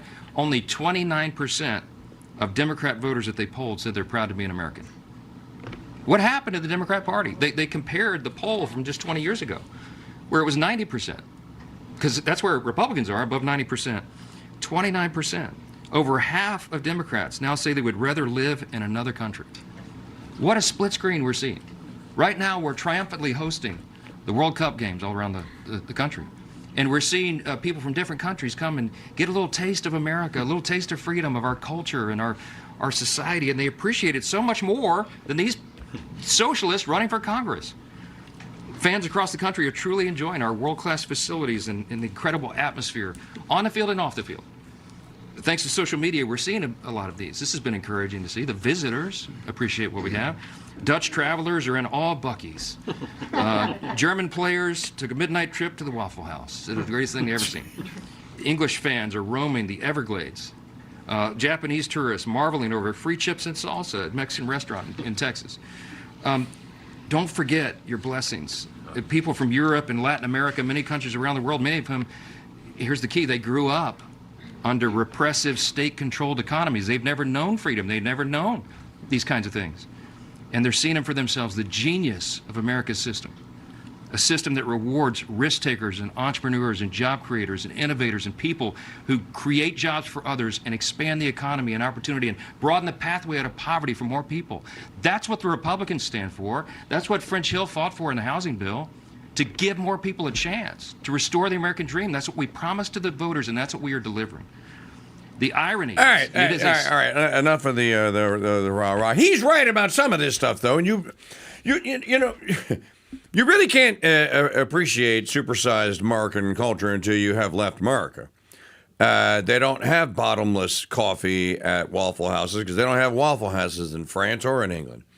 They don't have them in Germany. They don't have them in Italy. You don't have you don't have bottomless chips and salsa at Mexican or Tex-Mex restaurants in Japan because they don't have Tex-Mex restaurants.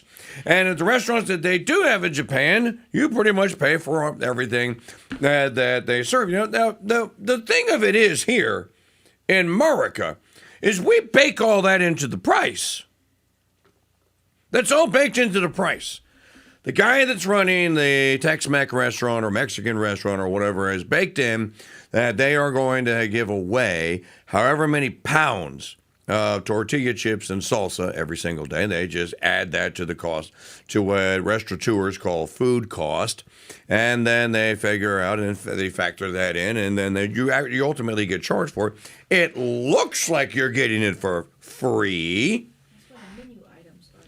That's why a burrito filled with 59 cents worth of refried beans, 75 cents of cheese, and about $2 worth of ground meat is $14. But you can eat your weight in salsa and chips. I'm reading from that story at Unheard about Supersized America and about how people that come here, that they can't expect this and that they've never seen stuff like this. It's a story at Unheard. She says, about football, I'm indifferent. Food is a different matter.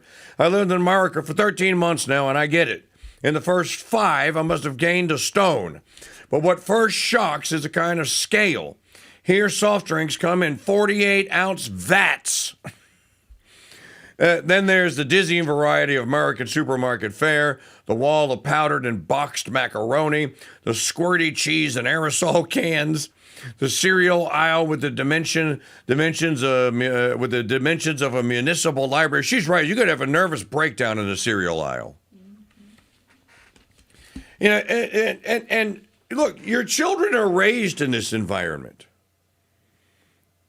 so expect them to crave colored things that have high fructose corn syrup in them.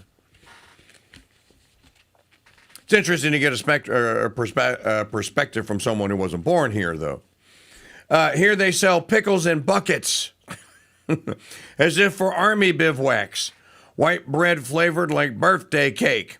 500-calorie hot dog sausages condemned to rotate under a 7-Eleven heat lamp until gobbled down by the gorge of a 500-pound teaching assistant. You know, I never understood why anyone would ever buy a hot dog on a 7-Eleven rotisserie. Raise your hand out there if you've ever bought a hot dog or a sausage that was turning on one of those 7-Eleven rotisseries. You go like, how long has that thing been on there? Probably 3 days. Well, now, if it's 1 o'clock in the morning and every place else is closed, I still wouldn't. I'd get a bag of chips.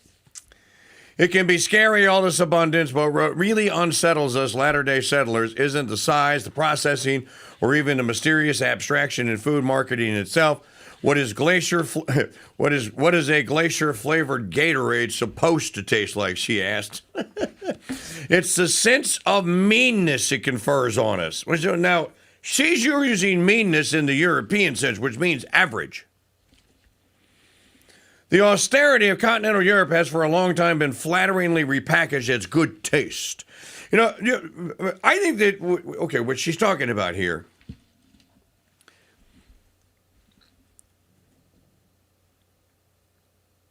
to maintain the facade of cheap fast food in this age and this epoch of inflation, every fast food joint has had to decrease the size of their portions in some way and fake you out and make you think that you're still getting like a quarter pounder with cheese is still a quarter pound. I bet it isn't. Like the story we told about Sonic the other day. People are now going to Sonic chains and demanding smash burgers. They're going to say, how dare you have served me that double Sonic cheese for 2 decades when I have a pound of beef, when I would have been totally satisfied with 1/8 of a pound of beef called a smash burger. And then to keep up that facade, then that's what they have done, and that's kind of what lurks beneath the surface. You know, we did the story the other day about how the Restaurant Association of America, not that this is a bellwether, but that it is reporting that the number of people that are dining out and actually going to sit down in restaurants continues to go down the last 5 years. No, I suppose that COVID began the trend. But, the Great Reset did reset some things, didn't it? It reset the work week. I can tell you, a free phone Friday done before the Corona hoax, the Corona doom, had twice as many people at work as it did after. And since most morning drive radio listening or YouTube listening or watching comes from people as they are preparing for or are headed out of their home to go work somewhere, well, then do the math. It takes a longer broadcast to get the same amount of cume. And you have fewer people that are in cars on Fridays now because of the week got shorted on Friday because of the Corona doom. But remember, the first time the week got shorted was during the Obama administration, during the Great Recession, as they called it. Remember when gas got up to like $4.75 cents a gallon, $5 a gallon? You remember this? 2009, 2010. And as a response, many companies were saying, like, okay, we're going to do, instead of 5 8-hour days, we're going to do 4 10-hour days, and everybody's going to get Friday off. Well, that continued. So that was a reset of sorts. And I think that we are still dealing with the fruits of that resource. Play digital media file number 12. All right, let's talk about something else. I could tell I'm as exciting today as watching paint dry. Yep. Except our paint's a different color. Tucker Carlson goes and does this interview with this woman, and she X's him a question that I am sure many of you have X'd. Here it is. Rewarded. I wonder, Tucker, where this leaves the future of the MAGA movement. I mean, the future of the MAGA. Well, that's over. There's no future of the MAGA movement. Obviously, we're done. This war caused the end. Yeah, it doesn't. I mean, what is the MAGA movement? Trump has defined it as whatever he wants. Well, that's not a movement. That's a tick. That's a preference. It's like, what do I feel like having for breakfast this morning? Well, today it's, the pancake movement. It'll be Eggs Benedict movement tomorrow. Like, it's not a movement. Yeah, Eggs Benedict movement. It's a desire. But you believed in it. Well, I never understood what it was. No, I never believed in MAGA. I believe in making America great again. I certainly believe in its literal definition. But its operational definition was never clear. What I believe in is putting your country first. If you're leading your country, of course, its concerns are at the top of your list of concerns, in the same way that your children's concerns are more important, your children's needs are more important to you as a parent than your neighbor's kids' needs and concerns. You're the parent. So, did any of you listening ever believe in MAGA? So, make America great again. I would ask the follow-up question, well, why wouldn't you? First of all, you'd have to believe that it was great once upon a time, and then you'd have to aspire to make it great again. I think, though, that his point is well taken, and in as much as, well, it's not so much that you're going to make America great again. It is to make where you live and your slice of America, to make it just great, to make it good, to make it to make it better. But I think we have the calculus for that wrong. We measure it in the square footage of houses, and if yours isn't bigger than your parents', then you're a loser. We measure it in the amount of money that's in bank accounts, and if yours doesn't exceed your father's at the same point in life, then you're a loser. And then we measure it in we measure it in all these financial. There are all these financial metrics and rubrics. and I talked about this the other day, or I think on yesterday's show, why isn't it measured in the success of your family? Because at the end of the day, there is no federal government, there's no state government, there's no municipal government. There's your government. You spend most of your time in your home. This is, okay, do the math. 8 hours a day, you're sleeping, or most people are, for 8 hours, or however many hours you sleep. Let's just say it's 8. If you have a preparation routine before you go to this thing called work, you're at home. If you have a eating routine after the work, you're at home. You're probably spending more than half of your day in your home. So who runs the government where you spend the most amount of time? And if you can work on that one and make that one great, well, then I think that's probably the best start that you can get. We'll follow up on this in the next segment. When you get home to a darkened house, you turn on the lights. When you go out into the fallen, darkened world that most of America has become, turn on the Mike Church Show. Hey folks, Mike Church here. And let the Red, White, and Dude Nation light the way for you. Hey, we guarantee it works a lot better than that little Levite lightning bug, Ben Shapiro. I've sentenced boys younger than you to the gas chamber. Hop into your guilt-free ride into MAGACon-free conservatism. On the Mike Church Show.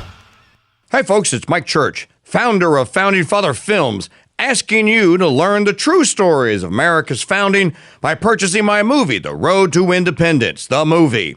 The Road to Independence tells the exciting story of the Founding Fathers' struggle to declare independence.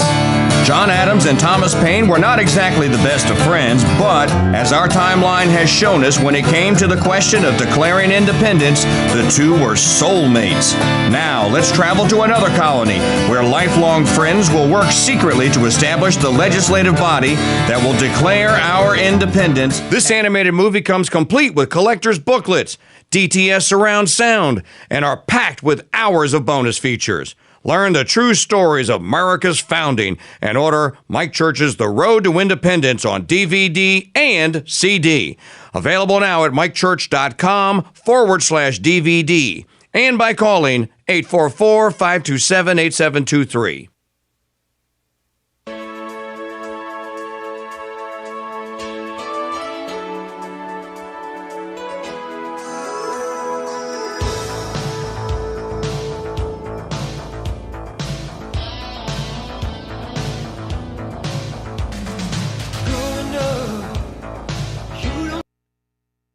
You're listening to the Crusade Channel, a Black Hat Studios media property. Broadcasting live 24/7 from Madisonville, Louisiana, and to the world via CrusadeChannel.com.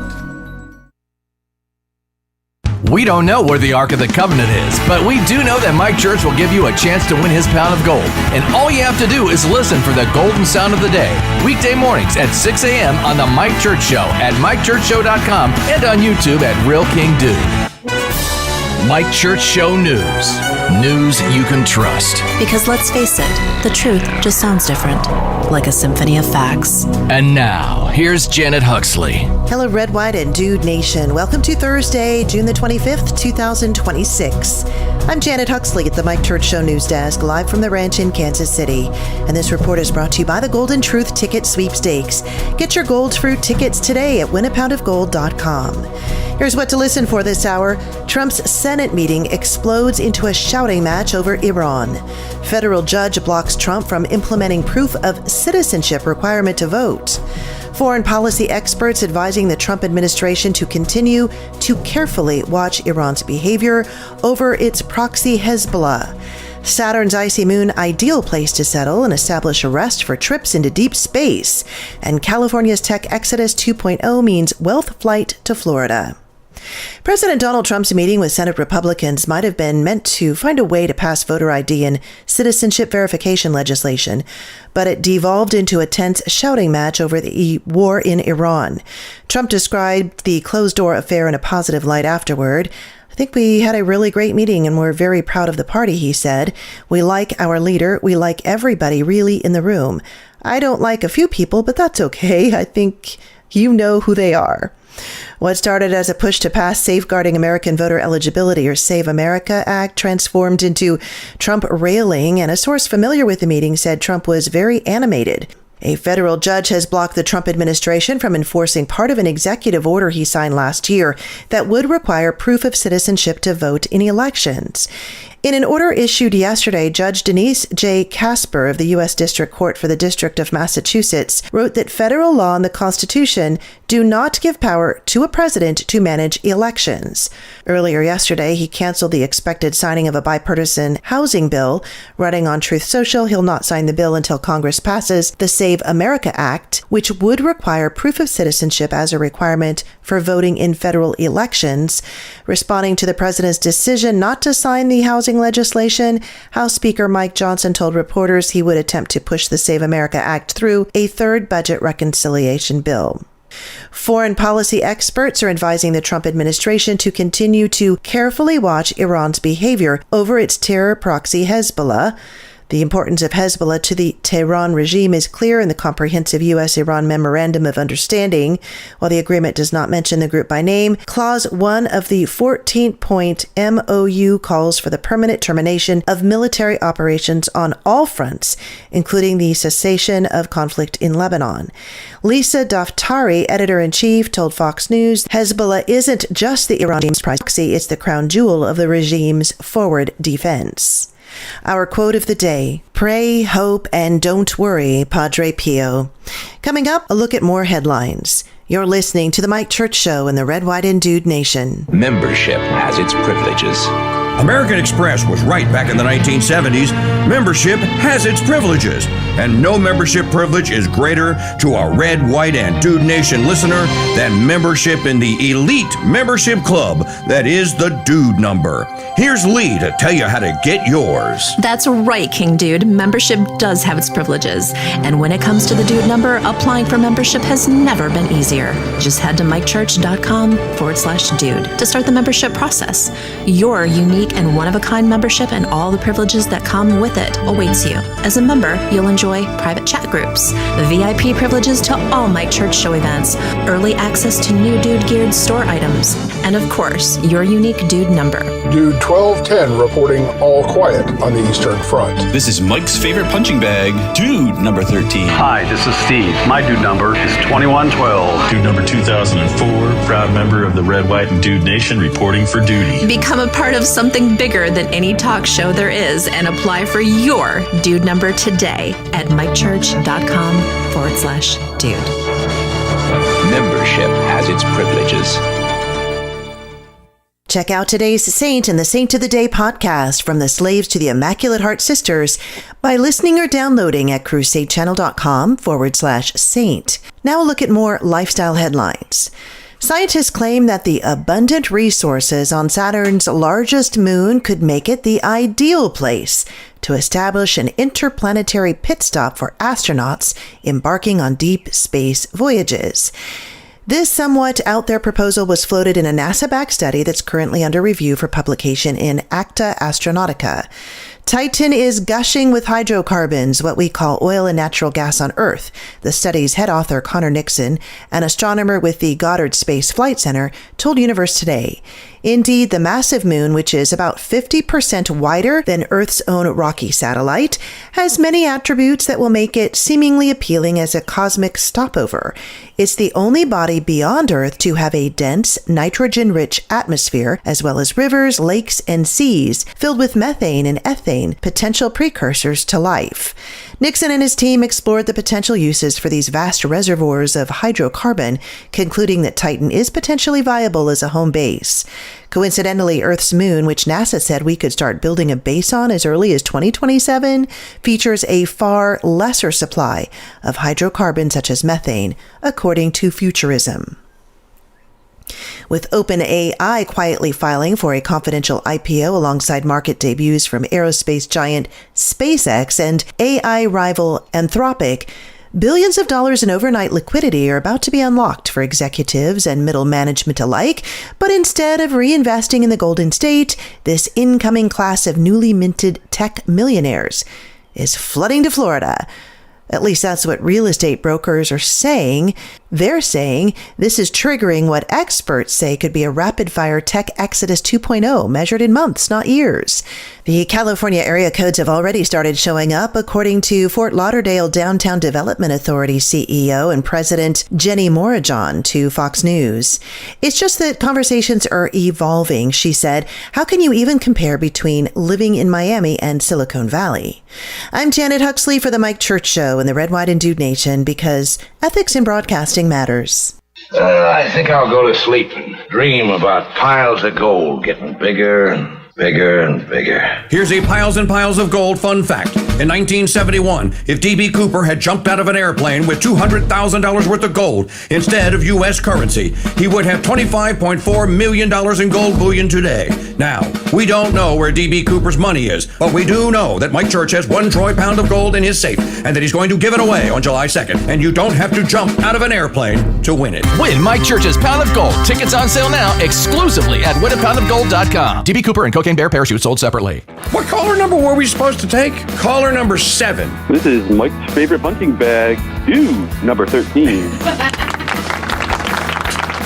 Well, I already know what you're going to do with your pound of gold. You're going to buy new septic tanks, probably buy a new house after that. I mean, the septic tank system's still not paid off for it. You do a Tim Allen, win a pound of gold, you do home improvement? I think that's probably where most of it would go, yeah. Our home is we're quickly outgrowing our home. Well, Jeff, that's a good problem to have, to be outgrowing your home. Congratulations. Thank you. Okay, give me the secret code word of the day to prove to people that you actually have to go to the site and you actually have to watch the video to get it. Absolutely. I mean, you need some moolah to get some home updates, so. All right, Schaefer 13, you are in the winner's circle. You got 2, not 1, but 2 shots to win that gold. Thanks for playing the game. I'll be sure to purchase some more. Okay, buddy. In the meantime, you can go to winapoundofgold.com, support the Crusade Radio Guild, who is here to protect, defend the good, the true, and beautiful through live television and talk radio.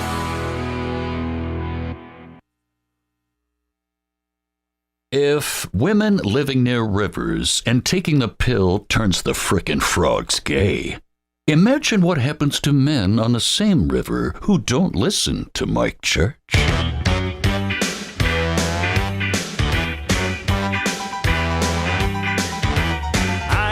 Mr. White Christmas, I'm Mr. Snow, I'm Mr. Icicle, I'm Mr. Tenderlow. Friends call me Snow Miser. Whatever I touch turns to snow in my clutch. Ha ha! I'm too much.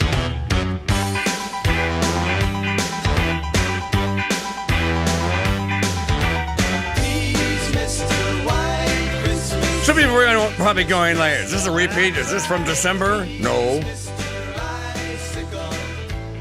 Because we had the farm miser on the telephone. I thought it was appropriate. Plus, I just like the song. I'll be humming it all day long, and so will you. Mike Church here with you, the Mike Church Show here, performing this show with 99.983% of my testosterone tied behind my back just to make it a fair fight. An oasis of optimism and wisdom in a sea of despondence and stupidity. We are here live on a Thursday. And you know what? We don't care how many people aren't listening. We only care about you wonderful people that are. You're welcome. This portion of the program brought to you by our friends at, here, I'm going to give you the URL. What? They always say URL. What is the URL? Yeah, you never explain it. Uniform Resource Locator. Just think that Marvin the Martian is saying it. Uniform Resource Locator. What does that mean? That means that it can find a website because you gave it a name. And if it has a name, then there is a name registrar or registration database.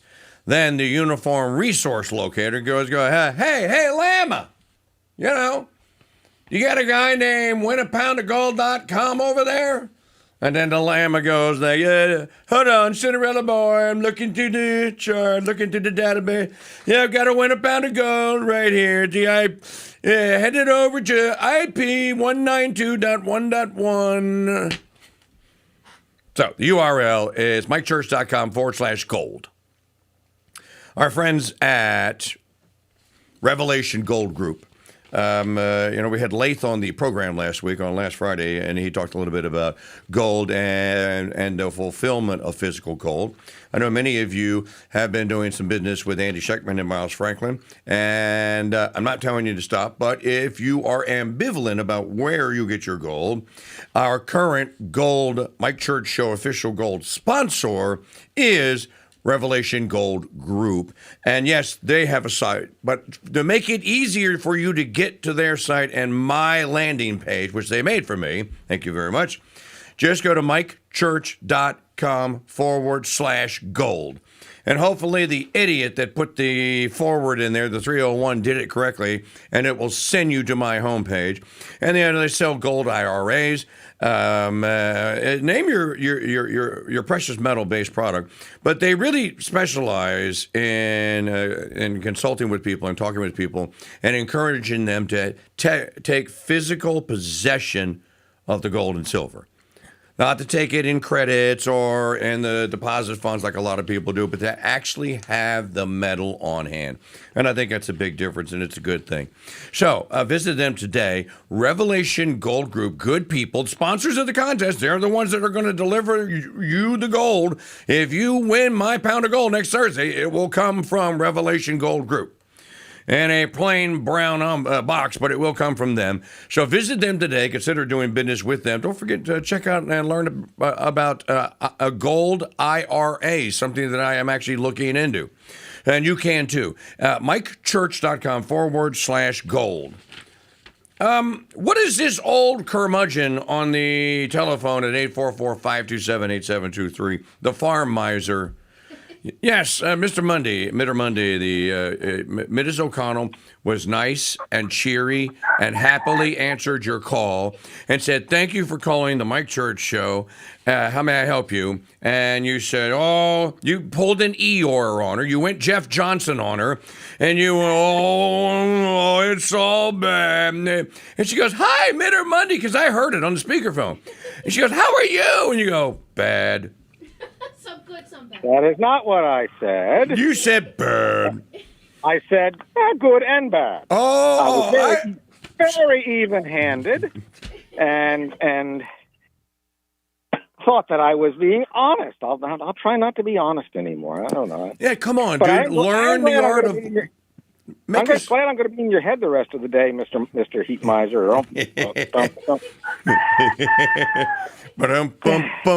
But if I have any issues right now, Medicare, it's you have depressed me for the last couple days. Why? Why am I depressing you? Because you told me something that is true, but I think we could have caged a few things different. Yes, nobody's excited. Nobody cares about the 250th. Do you remember where I told you I was going to be? Yes, you did. But you don't remember. No, I don't remember. What did you tell me? Were we I will be in Colonial Williamsburg. Okay, that's right.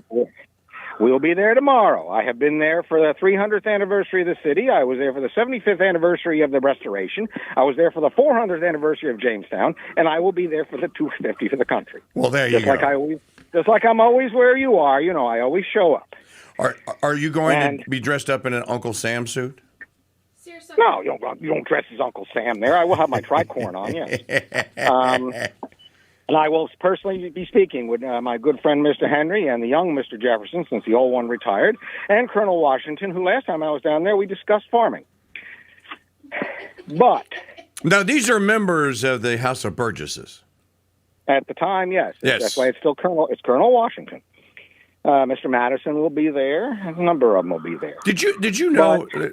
Let me interject some historical nothingness into this. Did you know that it was popular? Well, I'm sure you did know this, but most people don't.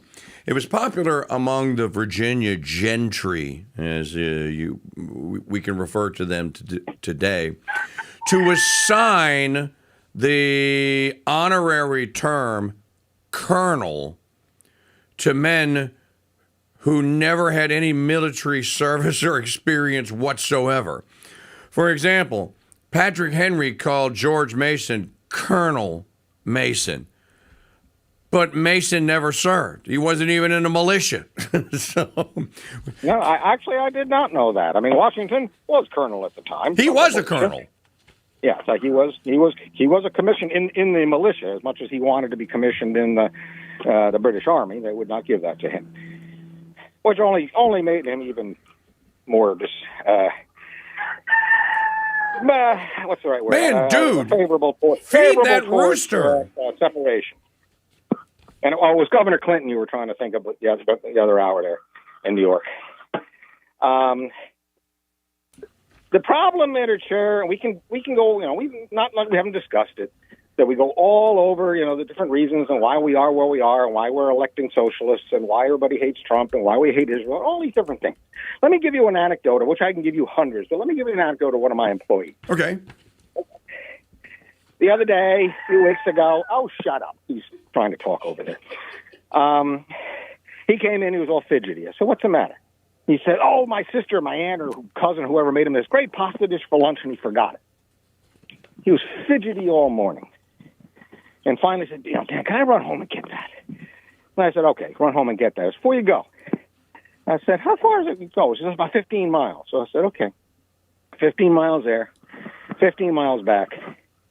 The IRS says on my expense report I can charge whatever it is now, 72, 78 cents a mile for personal car usage to charge against the company. Let's be charitable and say it's only 50 cents a mile it costs to run his car. Okay. He was willing to spend $15 to run home and get this spaghetti. So it wasn't going to go bad, or he couldn't have tomorrow, or couldn't have had that night, because he had to have it now. And we know that with Uber Dash and all this other crap that people do. Yes. There's a real life one there. This young man, 25, he's had addiction problems, gambling problems, got a 5-year-old daughter from a woman who ran away, is trying to get his life together, but this is how he still thinks. This is why nobody cares, literature, because they're more concerned about their own personal satiation immediately. Yes. Now, where that all comes from, that you won't have enough shows left in your career to debate that. But when and it hurts me, and you realize, yes, what you're saying, nobody cares. What happened to the big thing they were going to do? It's been overshadowed. It didn't turn out the way it was supposed to. Reflecting pool is coming apart. And by the way, I used to make coatings for that kind of things. I know what they sprayed on it. So there's other issues I could bring up about why that's coming apart. Oh. Just because when I used to work for the Great Rust-Oleum, part of Republic Metals. Go look them up. They have all kind of I wouldn't be surprised they use a Carboline product. Maybe not one similar. It's a sprayed-on polyurethane product. You don't have properly prepped material underneath. It'll bubble. It'll gas off. And anyway, believe me, I've had the problem. Well, that's with anything you spray on. Paint. If you don't properly prepare the surface and you spray paint, dude, it bubbles. Well, I mean, everybody says it's a liner, it's paint, it's probably one of those sprayed on. Yeah, that makes sense. Multi-part type of coatings is what. Yeah, that makes sense. And I say I've had the problems. When you're spraying on a floor that was put in the 20s, and you say, well, it's prepped. Yeah, well, most of it's anyway. But I guess what I miss about the old Mike, and I'm going to say the old Mike, yes. You're reporting accurately. You're saying, hey, nobody cares. This isn't like it was in 1976. Literature, in your great country of Louisiana, what's going on and what are you doing on the 4th? That's what I want to hear. I want it to be something that they're doing, not that you're making steaks in the backyard. What's wrong with that? I didn't. That's finishing the day. What are you doing to celebrate in the great country of Louisiana?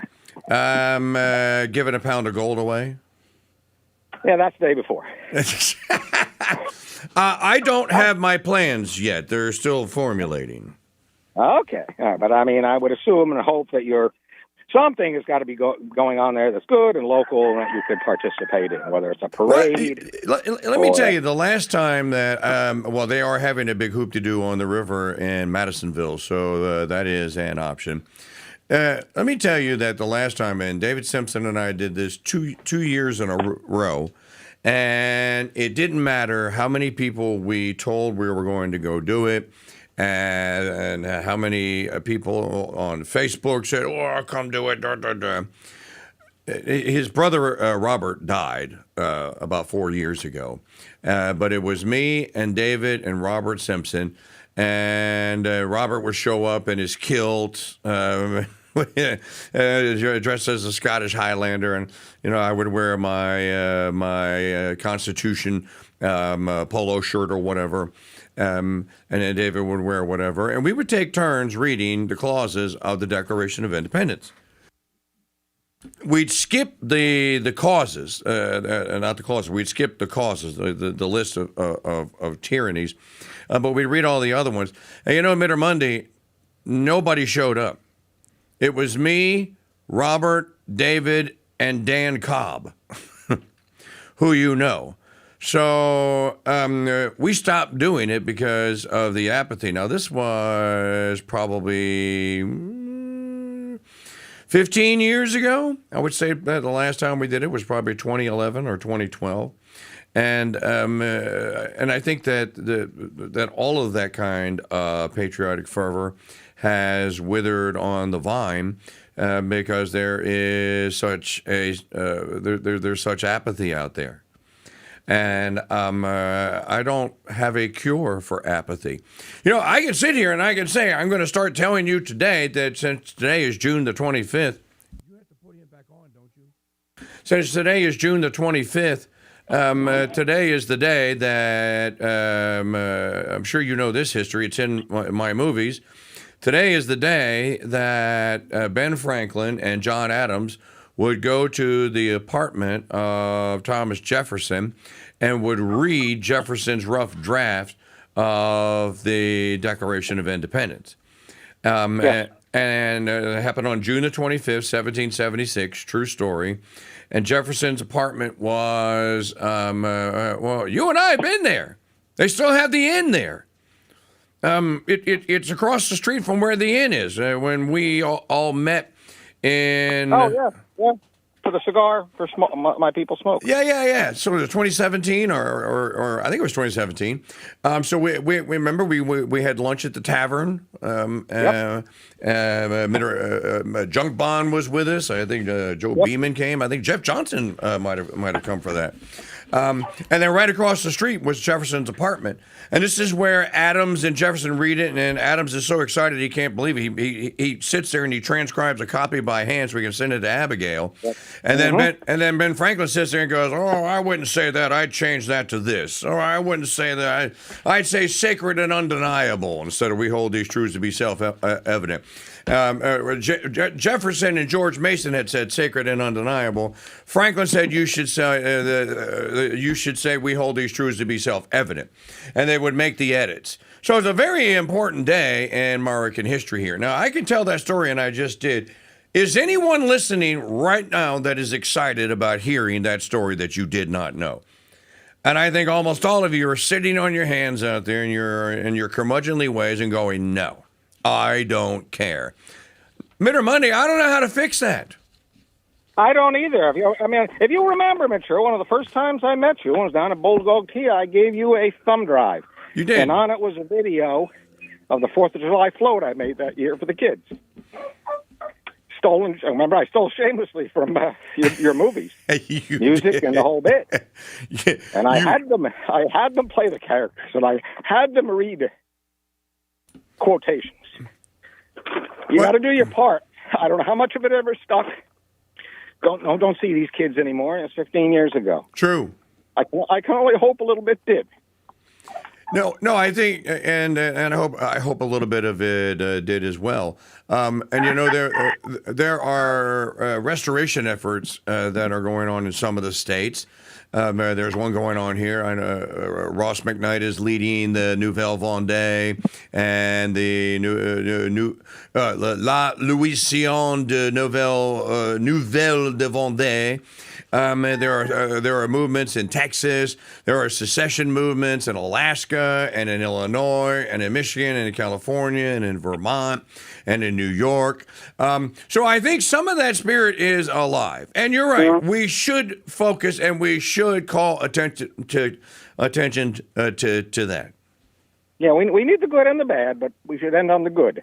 One of the great things I take away from the St. Benedict Center is, what do they say? Don't let anybody steal your joy. That's right. No, you shouldn't. And that applies to your American joy, too, which is why I was reading from the British woman who relocated to the United States and is marveling at our giantism. And how big everything is. And she never got bottomless coffee and corn chips and salsa, as I was saying last hour. No, and I always say that, Mr. Money, I always say that there's a lot of good left out there. No, there is, but I will say, and even in some major European cities I've been to, they do have air conditioning in their hotels. It just doesn't work. Well, no, if you go to Paris, they'll air condition you because they want you to come back. Yeah. If you go to Chavagne in the south of France, they don't care. Oh, well, when I was in Barcelona, and that's a fairly big city, I was there for 2 weeks, and I had to have the windows open and the air conditioning on. But that's a long time ago. Yeah, you were just trying to run their light bill up is all you were trying to do. Well, yeah, I was so irritated that I don't have air conditioning at home, Mike. You know, it's not often that hot up here. I don't like air conditioning. I don't like going in and out of it. When I used to work in Texas and they'd have the office at 65, you go out in the plant, it's 106. You can't do that back and forth 100 times a day. You know what I'm saying? I mean, I don't think it's helped. Well, people go to spas, I guess, to do that. But I don't. So we just don't. I have a fan. It was on last night. It's my only fan. My dog was there. So my dog was there, too, so I had two fans. Now imagine this. Imagine this, Dan Mundy. The ingenuity it took to try and build a plantation home or a cabin or a home anywhere without air conditioning or heating, but to provide both pre-electricity. That's genius. Well, and in different areas of the country do it different ways. We know about the higher ceilings down south to be able to try to circulate the air and transom lights. We know out in the cold areas of the Midwest, you go out and say, why are a lot of the houses look like cubes? Because next to a sphere, that is the most efficient surface area to volume ratio. You want as little surface area as you can, so you've got your volume inside the heat. That's why they built them that way. So they built them like cubes. So there was, that's just stupid and boring. No, there's actually a reason why they did that. That's also a reason why in your antebellum homes, every antebellum home or every house built in the South, it doesn't matter if it's a plantation mansion or just this infernal. I got the clock. This infernal SO, you know what, had transoms. Nobody even knows. If you ask a 35-year-old today, ask them what a transom is. Not a one of them can answer the question. And you look at the homes. I mean, whether they're a shotgun or a double shotgun or any of these other formats down there, they all have at least 9 or 10 foot ceilings on the first floor if there is no other floor. Right. And there's a reason for that, because it allows you to make the air circulate easier. And let me tell you something else that the modern world did to make most modern homes. My home is 5-star energy efficient, and my answer to that would be, does it have plaster walls? No. Well, of course, what's plaster? Well, then it's not energy efficient. Because one of the benefits of plaster over gypsum is that it either retains or it reflects temperature, heat. It either retains cool air or retains heated air, warmth, or it reflects the heat from the outside, so it remains cooler. So one of the two. So it's very nimble And it's why all old homes, all of them, doesn't matter what country you go to, walls are all covered in plaster. Of course, you'd have to learn how to nail the slats up. You'd learn how to mix the mortar, and then you'd have to learn how to put the chicken wire up, and then you'd have to learn how to properly apply it. Which there are people out there to do it. You know, when I was researching building Mrs. O'Connell's dream home, one of the things that I was looking at was plaster walls. And of course, my father-in-law called me a kook and a nut and told me that I was stupid and that it would never work and you wouldn't be able to find anybody to do that. Church, why don't you just put drywall up like everybody else? Well, if you truly want energy efficiency, you would find a way to do plaster or cinder block walls and no wood. No, they're well, but I tell you, a lot of states now, they will make you build to a certain, you're down in a hurricane zone, you got to have hurricane-proof windows and all this stuff. My boss in Massachusetts built a house a number of years ago. In the end, you have to come seal everything up. They have to put a fan on it. They have to measure how tight your house is. But you know what? It's so darn tight. And with all the stuff we bring in, you end up collecting so much pollutants. Now you got to actually vent the house. What do you got to do now? Now you got to have an air-to-air heat exchanger so you don't lose your efficiency. I mean, we want to keep complicating this, Mr. Sure. We can make it as complicated as you want. And apparently that's what we have to do. I don't have to, but that's what people do. I mean, it gets to the absurd. Although, that gypsum board, don't you plug the electric car in there? Electricity comes out of that gypsum board? That's right. The governor told us that. But they actually have a compromise. They put up a thing called blue board, and then they actually do put a plaster coating over it.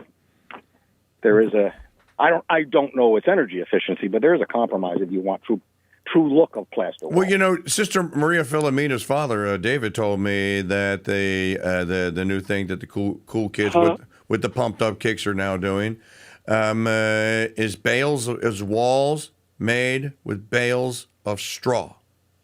Yes. And it is strong. Mm-hmm. Literally build a straw house. Of course, it's not the straw that most people are thinking about. All right. Well, look. Anyway, I got to let you go. But yes, I will endeavor to bring happiness and joy to the 4th of July. Maybe on the morning of the 4th of July, maybe I will do a live show introduction to The Road to Independence when it airs and explain all the stuff that went into it and talk to 11 people who will be on YouTube and 6 on the Crusade channel stream because nobody can be bothered. But that's okay. Maybe we'll do it anyway. Maybe you could be my special guest. I would look forward to it. I just have to be out. I think it's 10 o'clock in the morning. They're reading the Declaration of Independence from the Capitol. Oh, no, we'll do it early. We'll do it early. I have to be there. All right, buddy. Good to hear from you. We'll talk about it. You too. And thank you for buying all those tickets. I saw your purse. I hope you win. But you know what? If you win, I am not going to tell Deb. I am not going to let Mrs. Monday know that you won because that would be a disaster for you. You can let her know. She lets me handle the money, and I've done okay. I'm not the best, but I mean more than I don't know. But you listen to where the average and median is. I won't even give a number. Yes, I'm going to be very comfortable. And if the whole place goes to hell, I don't worry about it. Market drops by 3/4. Whatever. Me. They drop a bomb on New York. I can't do anything about that. I only worry about what I can control. You go market drops by 3/4. I got pigs. I don't care. Yep, that's right. I got chickens. Market drops by 3/4. You know what I got? Silver, gold. All right, Minute Monday. God bless you. Thank you. Good to talk to you. All right, I appreciate it. All right, now we are going to take the time out. Then I promise more cheerfulness and happiness when we return.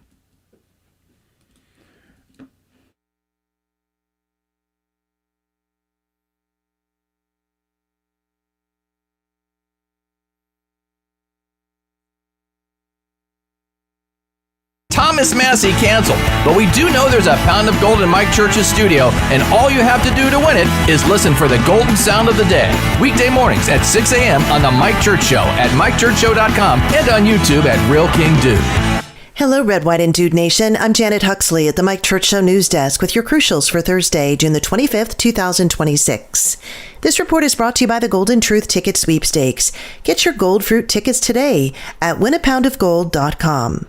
In the market report, the Dow was up 0.35% and the S&P down 0.10%. NASDAQ also fell a bit, 0.43%. Today is National Bomb Pop Day. You may have grown up on those. They remind us of fireworks, preparing us for the excitement of the upcoming 4th of July holiday. The bomb pop was invented by D.S. Abernethy and James Merritt in 1955 during the outset of the Cold War. The duo came up with this cool frozen treat as a way to reflect American patriotism and hopefully ease tensions found in households watching the U.S. and Soviet navigate the possibility of a nuclear war. It's also National Catfish Day. In 1986, the catfish comprised the third highest volume of finned fish consumed in the United States. It's National Strawberry Parfait Day. Parfait is French for perfect. The traditional parfait is a dessert of ice cream or frozen custard layered with fruit and whipped cream in a tall stemmed glass, of course with strawberries. And it's also National Handshake Day. The origin of the handshake is hard to pinpoint. Theories suggest it was a way for medieval knights, Roman soldiers, and other weapon-carrying men to check for hidden daggers by grasping each other's forearms in greeting. Our quote of the day, pray, hope, and don't worry. Padre Pio. You're listening to The Mike Church Show in the Red, White, and Dude Nation. Hi, folks. It's Mike Church, founder of Founding Father Films, asking you to learn the true stories of America's founding by purchasing my movie, The Spirit of 76. The Spirit of 76 details the true story of the writing and ratifying of the U.S. Constitution. And here I would make this inquiry of those worthy characters who composed a part of the late Federal Convention. Sir, give me leave to demand, what right have they to say, we the people? Who authorized them? This animated movie comes complete with collector's booklets, DTS surround sound, and is packed with hours of bonus features. Learn the true stories of America's founding and order Mike Church's The Spirit of 76 on a 2-DVD or 3-CD set. Available now at mikechurch.com/DVD and by calling 844-527-8723. All right, let's go to the Golden Truth Ticket Hotline and see who we have here. Caller number 4. Who is this caller number 4? Good afternoon, Mr. Mike. This is Phil, your displaced Cajun brother. Philip Thoreau. Philip, what will you do with that big pile of shimmering 24-karat gold coins if you win it? I was thinking about swimming through it like Scrooge McDuck, but... Well, no, really. Outside of that, what would you do? I'm generally going to keep as much of it as I can, probably unload a few to pay some bills and spread around the wealth a little bit. Man, you could buy some mag tires for that truck of yours, mag rims. That's already set up. That's the company's. I got to buy some for my crappy pickup truck I just bought. Well, there you go. Well, Philip, thanks for playing the Golden True Ticket Contest game, and you've got 2 tickets now, so 2 chances to win. Beautiful. Okay, brother, it's always great to hear from a long-time listener, Philip. Thank you very much. Good luck. Thank you, sir. You're very welcome. Folks, you can be next here. Listen tomorrow morning, 6:30 a.m. when I play the Golden Truth Ticket soundbite of the day. Be the appropriate number caller when you hear that soundbite played back, and you win a Golden Truth Ticket. Know the prize, secret prize. Know the secret prize word of the day, and you win two Golden Truth Tickets here. But you don't have to wait for that. You can get your tickets right now at winapoundofgold.com. This is a pixel. I'm Groot. Now, if you put a couple of million of these guys together, you can make a sentence on an LED screen. Put a couple of billion of them together, and you can make a whole page. Put 360 billion of them, and you got Chesterson's book, Orthodoxy. But it doesn't smell like a book, and it burns teeny little holes in your cornea. So is the pixel really your friend? I'm Groot. No, but the Founders Trading Post is your friend, and we have actual books with actual smelly pages. Plus, our little bookstore has everything you'd expect. I'm Groot. Yes, Groot, to the gourmet coffee, but no to the One Tree Hill sappy guitar music. Pick up a copy of G.K. Chesterton's Orthodoxy, plus many other Chesterton titles at shop.mikechurch.com. I think I'll go to sleep and dream about piles of gold getting bigger and bigger and bigger. Here's a piles and piles of gold fun fact. When the Trump administration began, an ounce of gold cost $2,750. At the 17-month mark, with his Iran war and MAGA inflation, it's at $4,500. Now, we don't know where the $1,750 price difference went, but we do know that Mike Church has 1 troy pound of gold in his safe, and that he's going to give it away on July 2nd. And even if you're a neocon in MAGA clothing, you can still win it. Win Mike Church's Pound of Gold. Tickets on sale now exclusively at winapoundofgold.com. Reposting Laura Loomer lies forgiven. Pardons sold separately.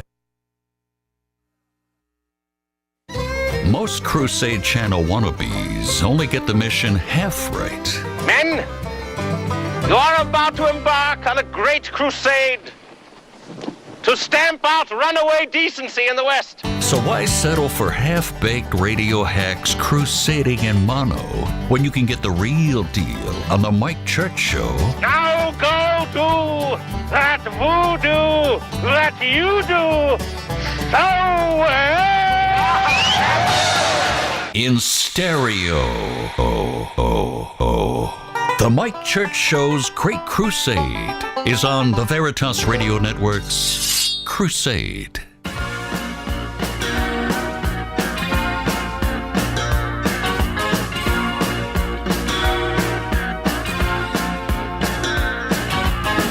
You can never know what it's like. Your blood like winter freezes just like ice. And there's a cold and lonely light that shines from you. You wind up like the wreck you hide behind that mask you use. And did you think this fool could never win? Well, look at me, I'm coming back again. I got a taste of love in a simple way. And if you need to know while I'm still standing, you just stay away. Don't you know? I'm still standing better than I ever did. Looking like a true survivor, feeling like a little kid. And I'm still standing after all this time, picking up the pieces of my life without you on my mind. I'm still standing. You know, that is a very interesting stat from the Gallup organization. In 2010, 50% of Democrats had a positive view of socialism. In the most recent Gallup poll for 2025 was up to 66%. In 2010, 29% of all other Americans had a positive view of socialism. And in 2025, it had ballooned to 30%. It should have gone down. But at least it didn't move. So the American Sherslins out here are not buying pinko communism when it's sold to them, unless they're America-hating Democrats, which makes complete and total sense, especially if you listen to them talk or if you watch them or if you're in the unfortunate position that I am, that you have to cover them and hear them all the time. Okay, Maggie, what is digital media file number 13? Cory Booker. Just talking about Fetterman. And he's talking about Fetterman? Is this Democrats hating on Democrats? Well, and that's what he says. There's no need for infighting. There's no need for infighting here. Oh, yeah, there is, because the Democrat Socialist America is a satanic organization. And anyone that is running under the banner of the DSA is a Satanist. Fetterman called them dirtbags. Well, they aren't. They are dirtbags. So then this is Cory. This is Spartacus going like, no, they're Democrats. It is becoming, I think, more and more apparent. Welcome back, Mike Church Show here on the Ethics and Broadcasting Network. Here, 1 week to go, and they win a pound of gold raffle. I'm going to raffle that pound of gold off next Thursday, and one of you is going to win it. Whether you like it or not, one of you is going to win it. But you can't win it if you don't have a ticket. And if you don't have a ticket, you also can't compete in the affiliate competition to see who's going to take the grand trophy, the grand champion trophy from me for who sells the most tickets as an affiliate. Right now, Paul Stenzel's in the lead. It's not even Bam is the only other person on the leaderboard. So all the rest of you are you're also Rans at this point. This isn't hard. Again, there is there's an affiliate link at winapoundofgold.com, and in it, when you click it, it will show you your unique URL that you send to anyone and everyone you know. It puts you like this: you have no shot of racking up any affiliate sales and of helping your beloved friends on the Mike Church Show and the Crusade channel survive another year and maybe even for once in our lives and our existence prosper and bring some new people or new stuff or new shows on board because we can actually pay for them. What in the wide world of sports is going on here?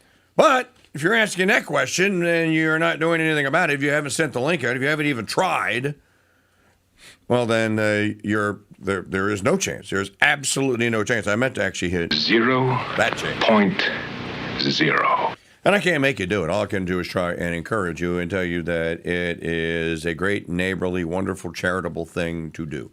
So do it today while there is still time at winapoundofgold.com. What else do we have on the cut sheet here today? Did that one. You know, this is so... All right, play the one that you asked me about, Marco Rubio. Which one?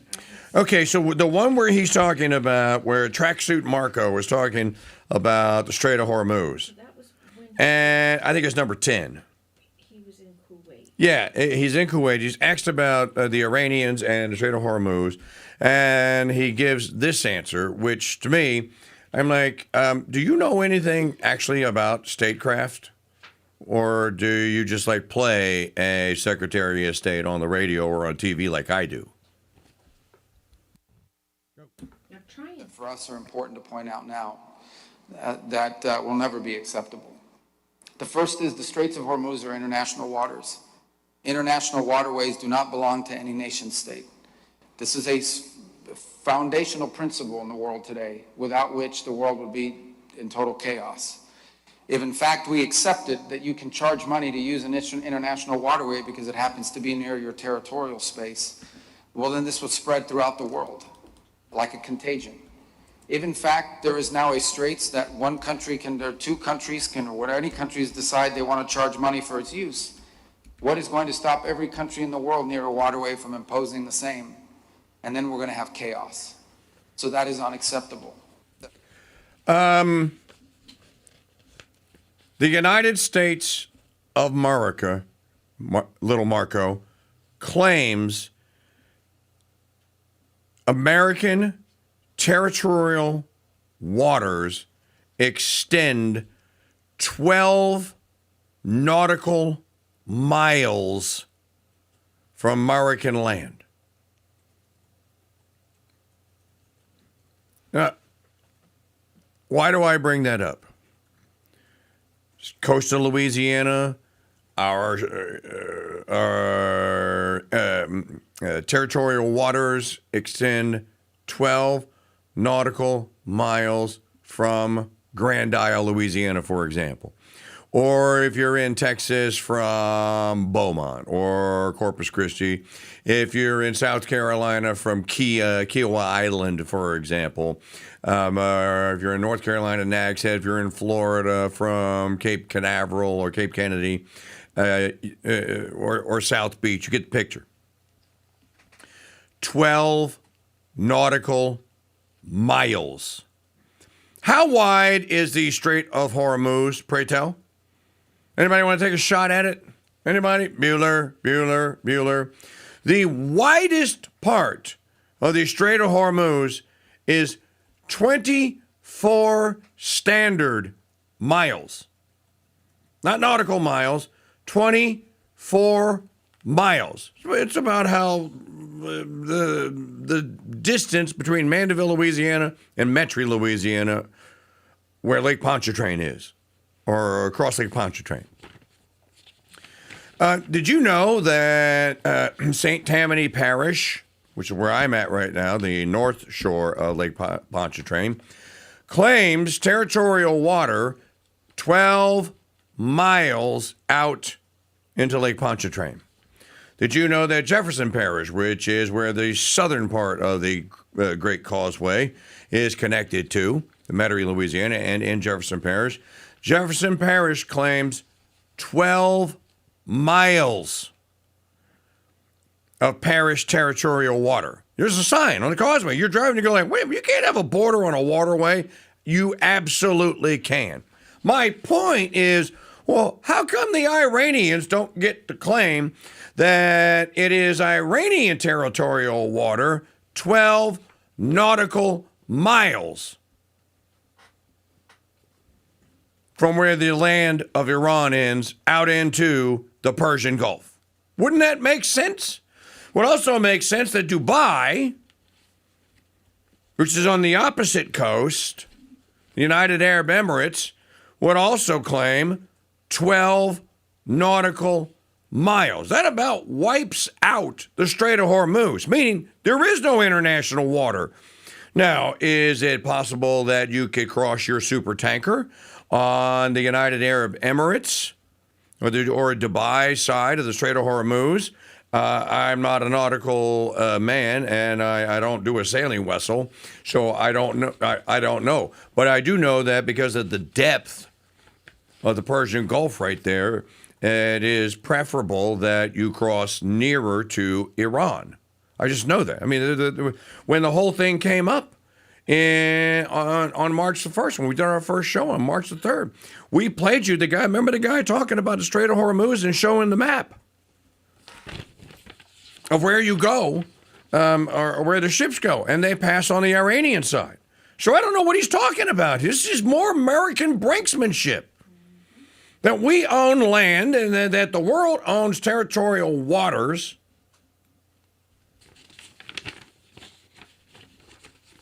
"6,000 miles away." You know, no one would claim that the Mississippi River is not in the territorial waterway, or is not a territorial waterway of the state of Louisiana.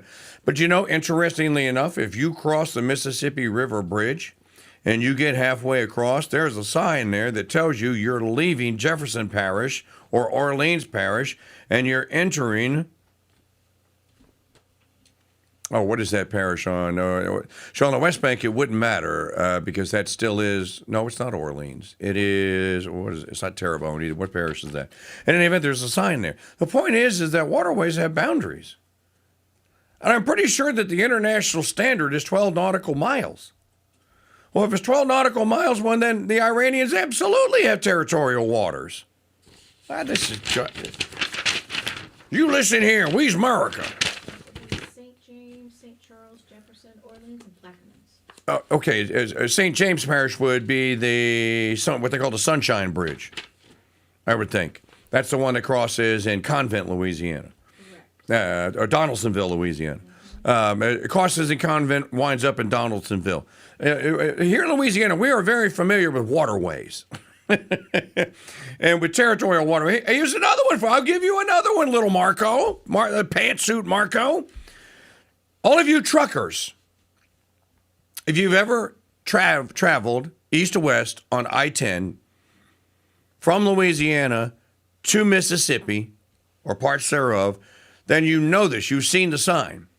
When you are on the span that crosses the Pearl River, when you're in the middle of the Pearl River, there's a sign that says, welcome to, you're basically entering Louisiana. Louisiana claims half the Pearl River, and Mississippi claims the other half of the Pearl. I'm not breaking any news here. This isn't like World Geography 101 here being replayed.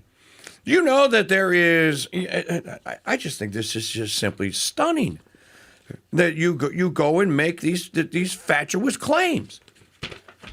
By the way, hey, Pantsuit Marco, why does the English call the English Channel the English Channel? Why isn't it called the International Channel? Do you know that one of the reasons why the Brits wanted to Brexit and leave the Brexit deal, the EU deal, is because the EU was claiming that British territorial waters didn't exist anymore and that any European country could go fish off the coast of England, and they were. And English fishermen were getting totally ripped off and screwed. So this is just stupid. And again, Fox News viewers go, yeah, you can't do that. It's international water, stupid Iranian.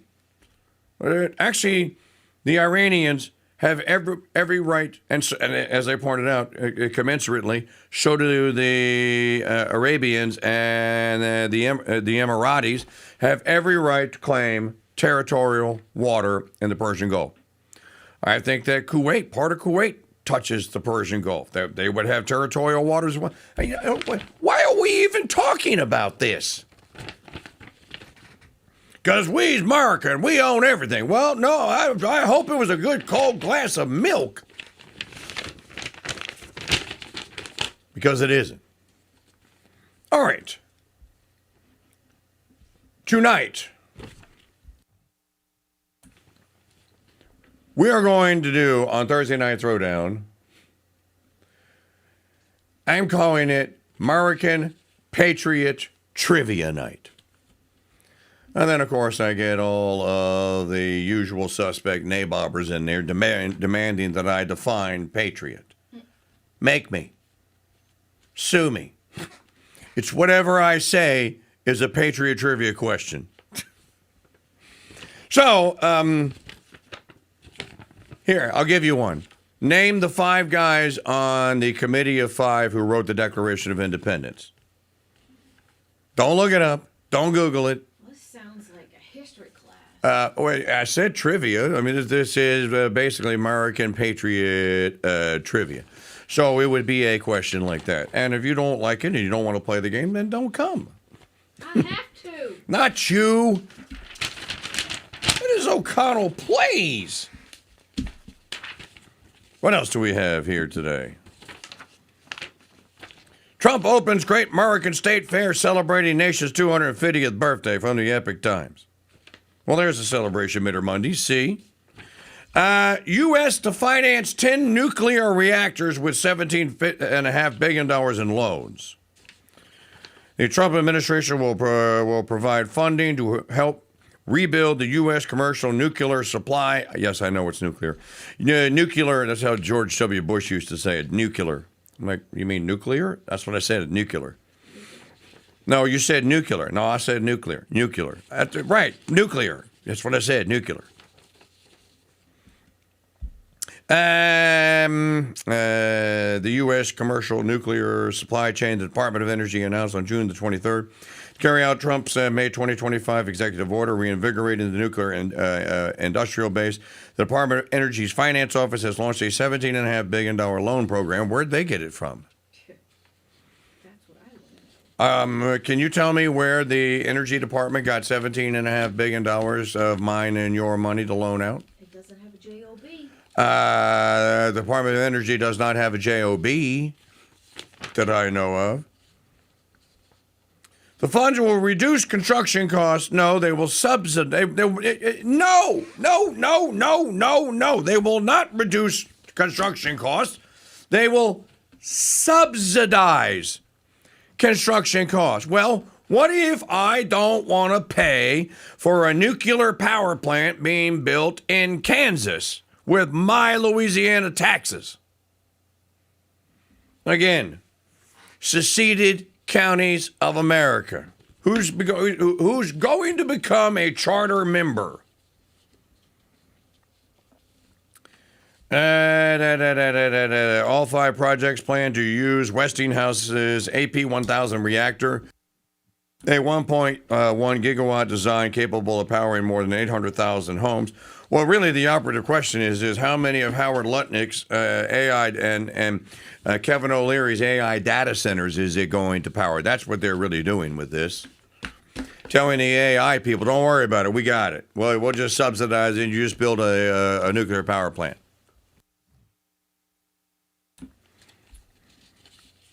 The announcement received applause from the Citizens for Responsible Energy Solutions. I bet it did. And I bet they got a nice fat donation, too. Or a grant. Nuclear power is the cornerstone of America's energy future, and no administration has moved more aggressively to support the industry than President Trump's. Heather Reams, President and CEO of Citizens for Responsible Energy Solutions, said in a statement. You know, it used to be that I used to say on this show, any nonprofit entity whose name begins with the word citizens is communist by definition. So I'm just going to stick with that and say that these people are probably communist too. What else do we have here? I'm just doing Maggie's headlines now. The fat of the land. Weight loss drugs have their uses. Oh, really? GLP-1 drugs may offer a powerful tool against obesity, but they also raise a deeper question. Are we treating the causes of our health crises or simply medicating the consequences?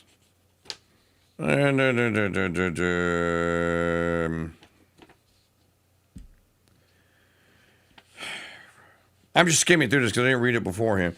Recent research has shown how tobacco companies were instrumental in creating the latest generation of hyper-palatable foods.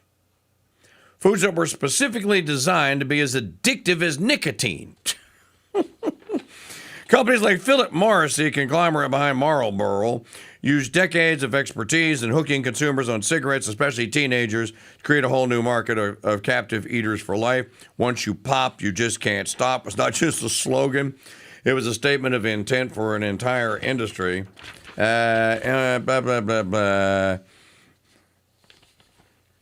I'm in absolutely no doubt that these drugs, like most others, have been released onto the market without adequate safety testing, and the enormous amount of profit involved make it unlikely there will be any kind of correction unless there are damaging lawsuits. Yeah, he's right about this.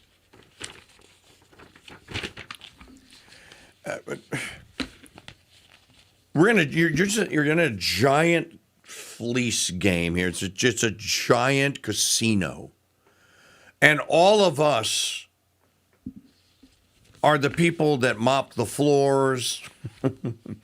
We're the people that mop the floors, sweep the hallways, clean the toilets.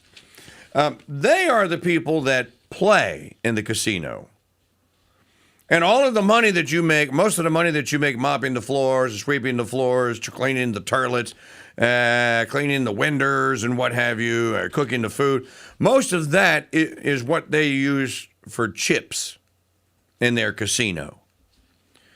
And you don't ever get a seat at the table. Even though there are empty chairs, they go, hey, man, can I sit on this federal government scam of divvying up the spoils of my money? Oh, no, you can't play. You can only donate. You can't get any chips at the chip window. Why not? You can. Another one here. Only the rich can discriminate. The New York Times recently ran a podcast on Return to the Land, a membership club for straight white people. It operates like a Manhattan co-op, with members buying shares that entitle them to a piece of real estate. The main difference being that instead of being on a teeny island, home to some of the most expensive apartments in the world, this club is located on 160 acres of unused land in a remote part of Arkansas, where the closest grocery store is 30 minutes away. The reporters covering the story, Rachel Abrams and Deborah Kamen, couldn't have been more shocked if they'd uncovered a lynching. Oh, this is cultural. Okay, that's why it's funny. They interviewed a woman who is suing RTL for discrimination after her application for membership was rejected. Not that it matters to the legality of the community, but the woman, Michelle Walker, seems to be pulling our leg. The fact that Abrams and Kamen pretend to believe her makes me question their perceptiveness as reporters. Walker is a Jewish woman married to a black man, born and bred in Missouri, whose entire real estate business is in St. Louis. The name of her brokerage is STL. Buy and sell realtors. But she claims she has had her heart set on buying into an Arkansas community that both she and the reporters describe as a bunch of white supremacists. Well, then why do you want to live there? With your black husband. With your black husband. Where is Dave Chappelle at when we need him? You remember the bits In Living Color where Dave Chappelle will play the racist, the black guy who claims that he was a Klan member? And I can't repeat the bits, but Chappelle still does some of them. I can't do them, but Dave Chappelle's black, and Dave Chappelle can do them. We need Dave Chappelle on this. In cultures that I haven't checked RTL's charter, but I'm almost certain it does not allow Airbnbs. You know, this is something that was talked about at one of the congresses that we had here in Southeast Louisiana. I think it was the second or the third Congress. And that was Catholic people getting together and finding a very large tract or very large tracts of land and pooling their money together and buying them. And then divvying them up as homesteads, basically, with self-financing for the payback of the price of the land. You're not going to make a profit off of it, and then forming new communities. And if you do enough of that, maybe towns form. I'll give you an example: Clear Creek Abbey in Oklahoma. When those brothers built that first building there, they could not have known that 20 years hence, Clear Creek Abbey would be in the center of what is now basically a thriving community. There are all kind of people. They say, I'm moving to Oklahoma. Really? What are you going there for? I'm going to move into the Clear Creek community. I think we know someone that actually moved there, as a matter of fact. I think there's a listener there that is actually living in the Clear Creek community. And to me, that's a perfectly beautiful, natural, and organic way of building new Christendoms. And they can't come in, and then, of course, the state's going to come in, and the state's going to go, we're going to tax that land, you have to pay property tax, you're in the state of Oklahoma. Well, who gave Oklahoma the land to claim that they owned it? When I finally get around, actually, I did my De La Salle. I should have released it on De La Salle on the anniversary of the discovery of Louisiana. When De La Salle claimed this territory where I'm currently seated for, and we call Louisiana, when he claimed it for Louis the 14th, he read a proclamation. He had it in writing. And he claimed all the way from the south of the mouth of the river in the Gulf of Mexico at the time, all the way to Canada, what is today Canada, that was French territory. And he just took a claim to it.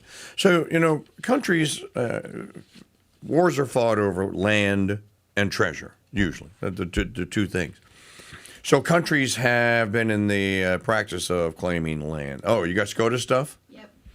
Monsanto versus Darnell. The court holds that, breaking news here, hold on. Breaking on the Mike Church Show here on a Thursday. First opinion out today is Monsanto versus Darnell. The court holds that the federal law governing pesticide labels bars a lawsuit against Monsanto, the maker of Roundup weed killer, for failing to include a warning on the label about the risks of cancer. The court holds that the federal law governing pesticide label bars a lawsuit against Monsanto for failing to include a warning on the label about the risks of cancer. It's written by an attorney. Okay, so the second opinion is Walford The court holds Hawaii's law barring licensed concealed carry permit holders from carrying handguns on private property open to the public without the property owner's express authorization violates the Second and 14th Amendments. Again, I don't see how a Hawaii law that deals with localities in Hawaii violates the militia clause of the Second Amendment. This is just more incorporation nonsense. More incorporation nonsense. Here comes the third. Here comes the third one. Here's a funny one. Boiling Frog Nation. This is Kevin Finn at American Thinker. I almost feel sorry for leftists, he says. Almost, but I don't. Hold on. And the third one is Mullen versus Al Otrolado, or AI Otro, or is that an A and an I or an A and an L? Al Otrolado. The court holds that asylum seekers do not, quote, arrive in the United States, close quote, for the purposes of federal immigration law until they physically cross the border.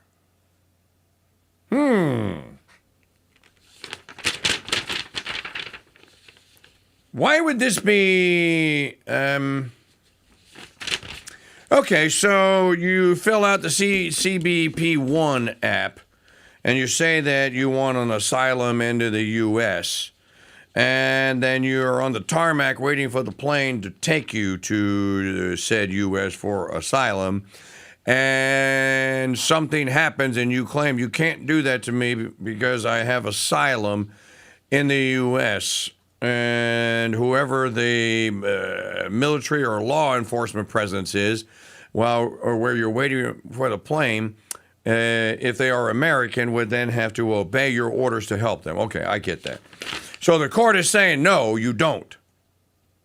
So that you're not under any compulsion to aid and assist anyone getting into the United States to fulfill your asylum application. That makes sense.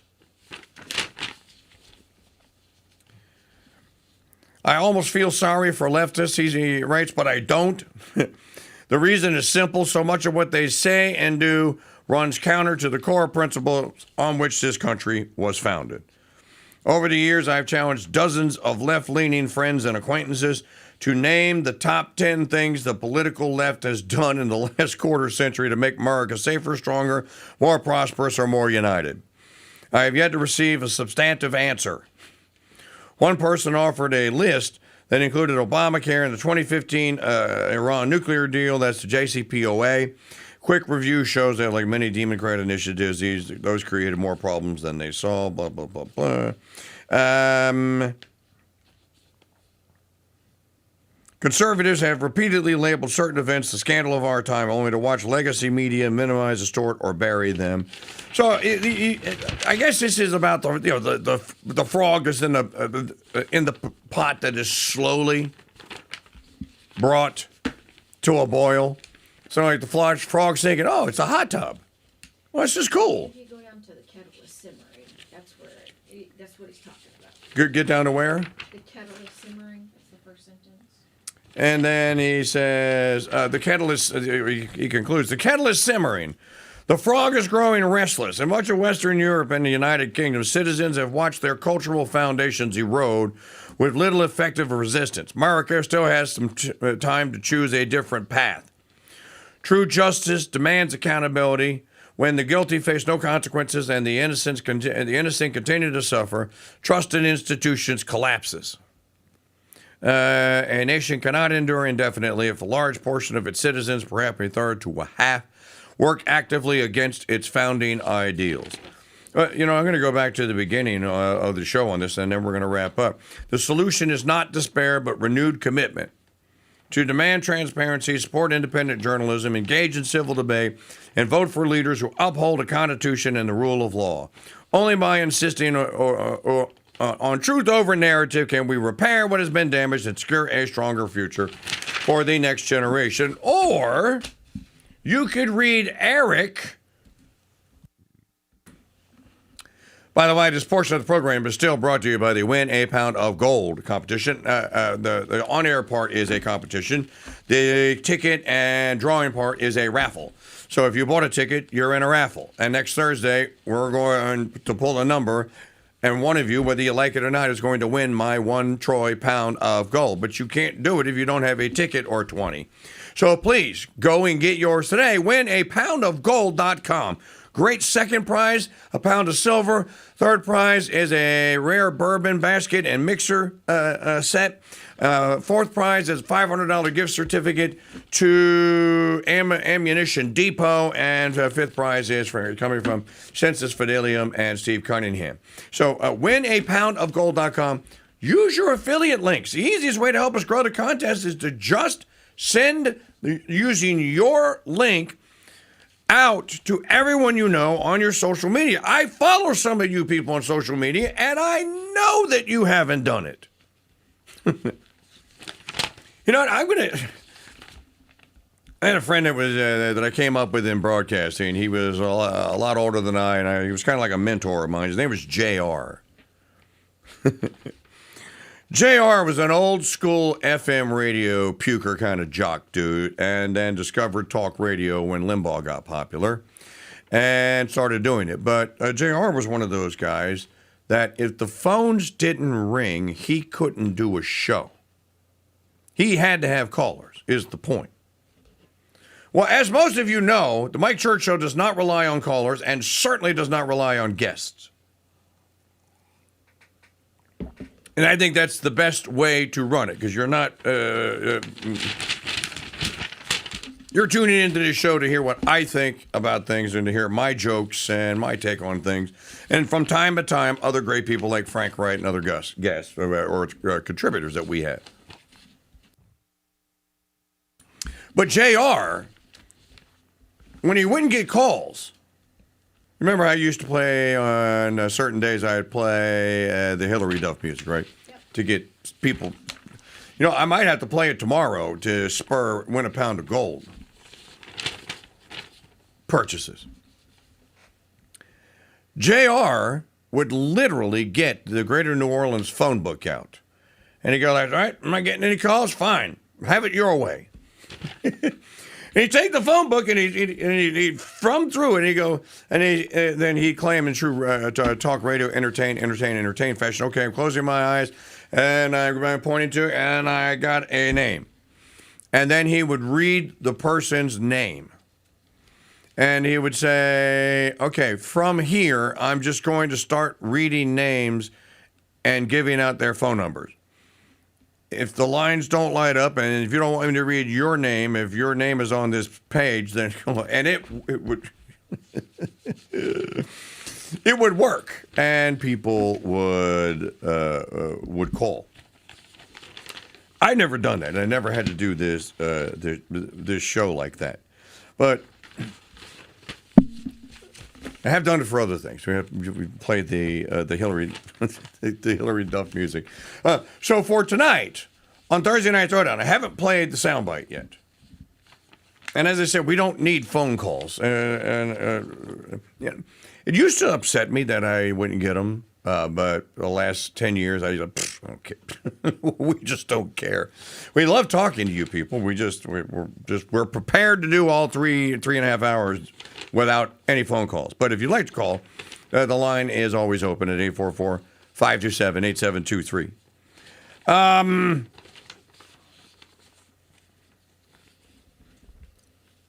I want to take what he just finished up with. You're going to get in there and you're going to fix it.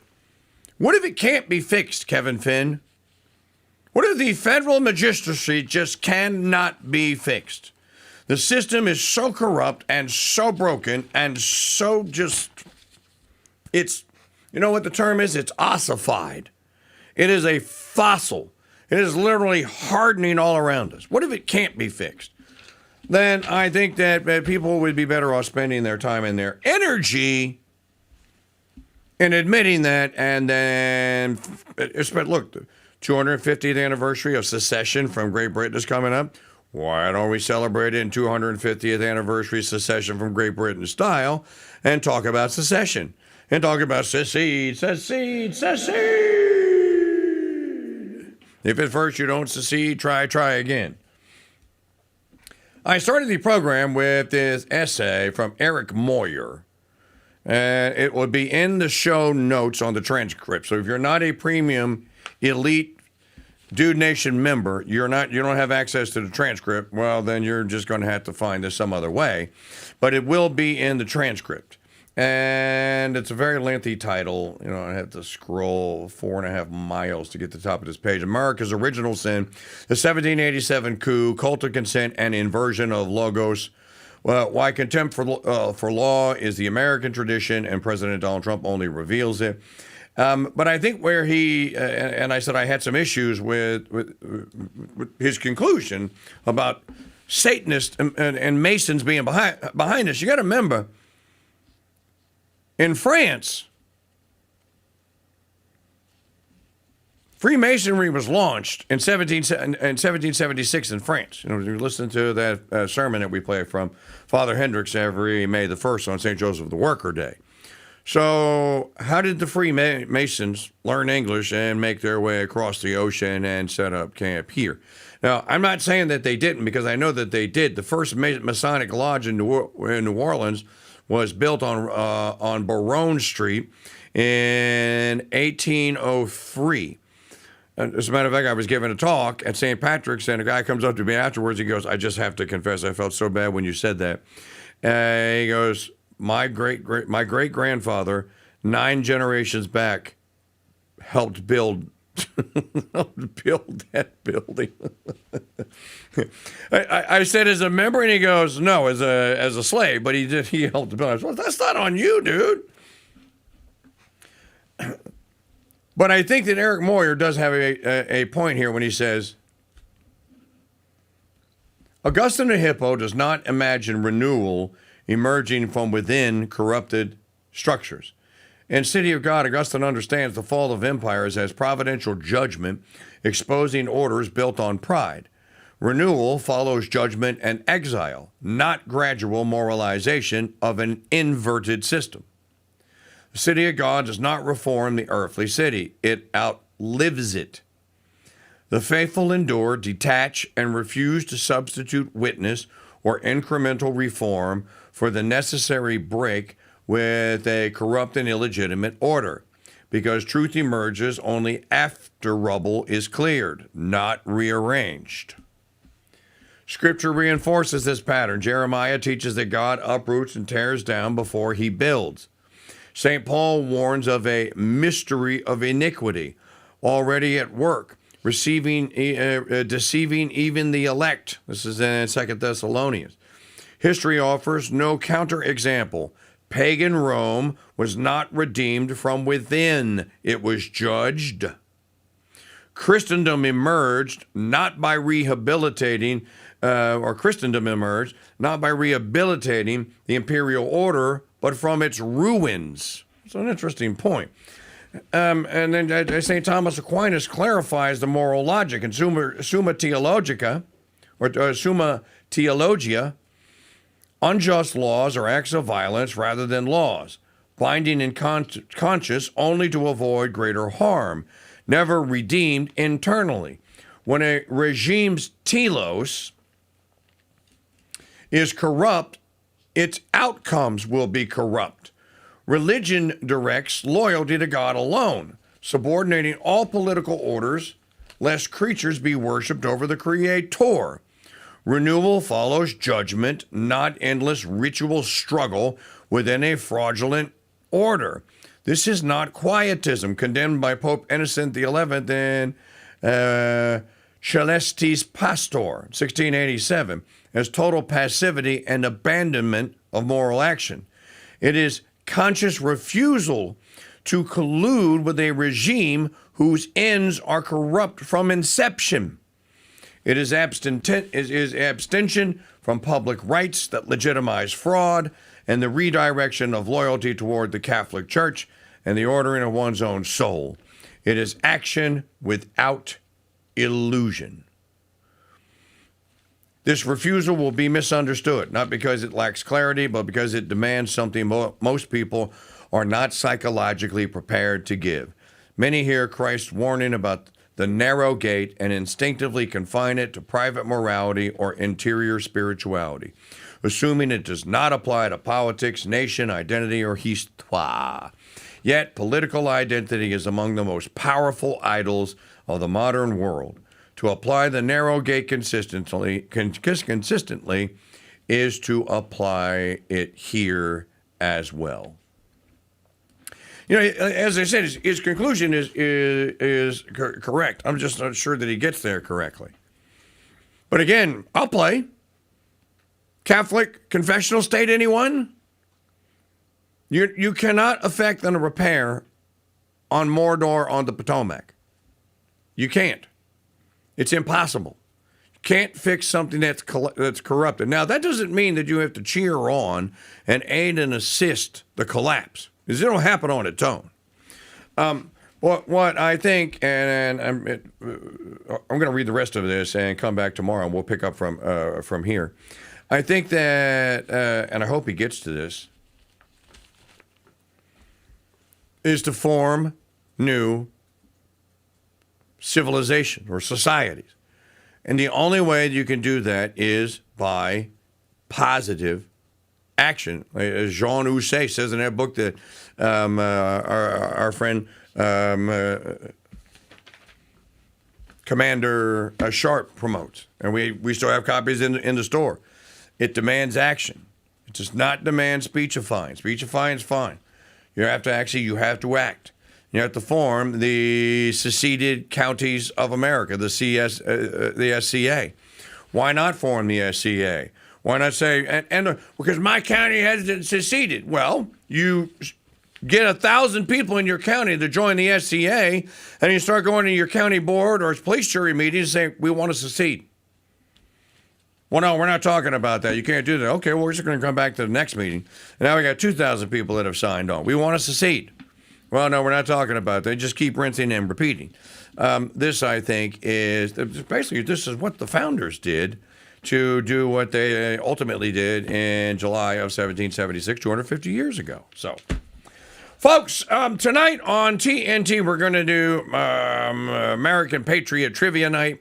It'll be fun.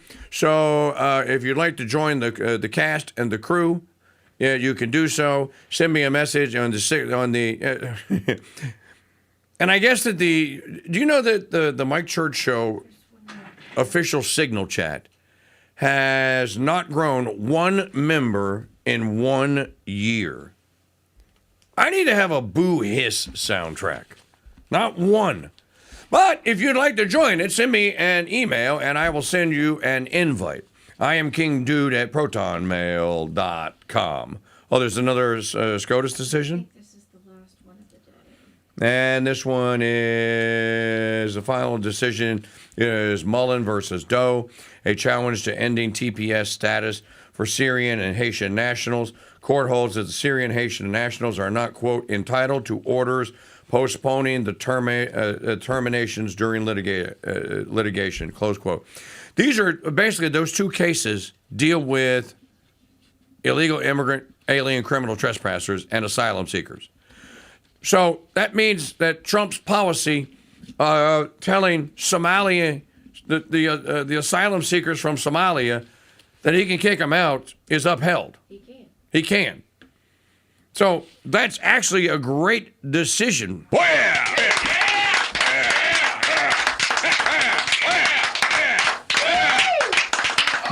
This means that all the deportations can resume. If any of them were halted, they can resume. TPS, temporary. It's in the name. Right. Send them home. We haven't played the soundbite of the day yet today. I can play it anytime today. I can also play it tonight during Thursday Night Throwdown. So if you want Thursday Night Throwdown to survive, then I suggest that you start attending it.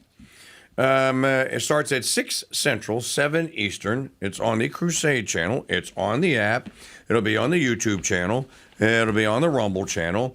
And you can actually join the panel of guys or gals if you want to.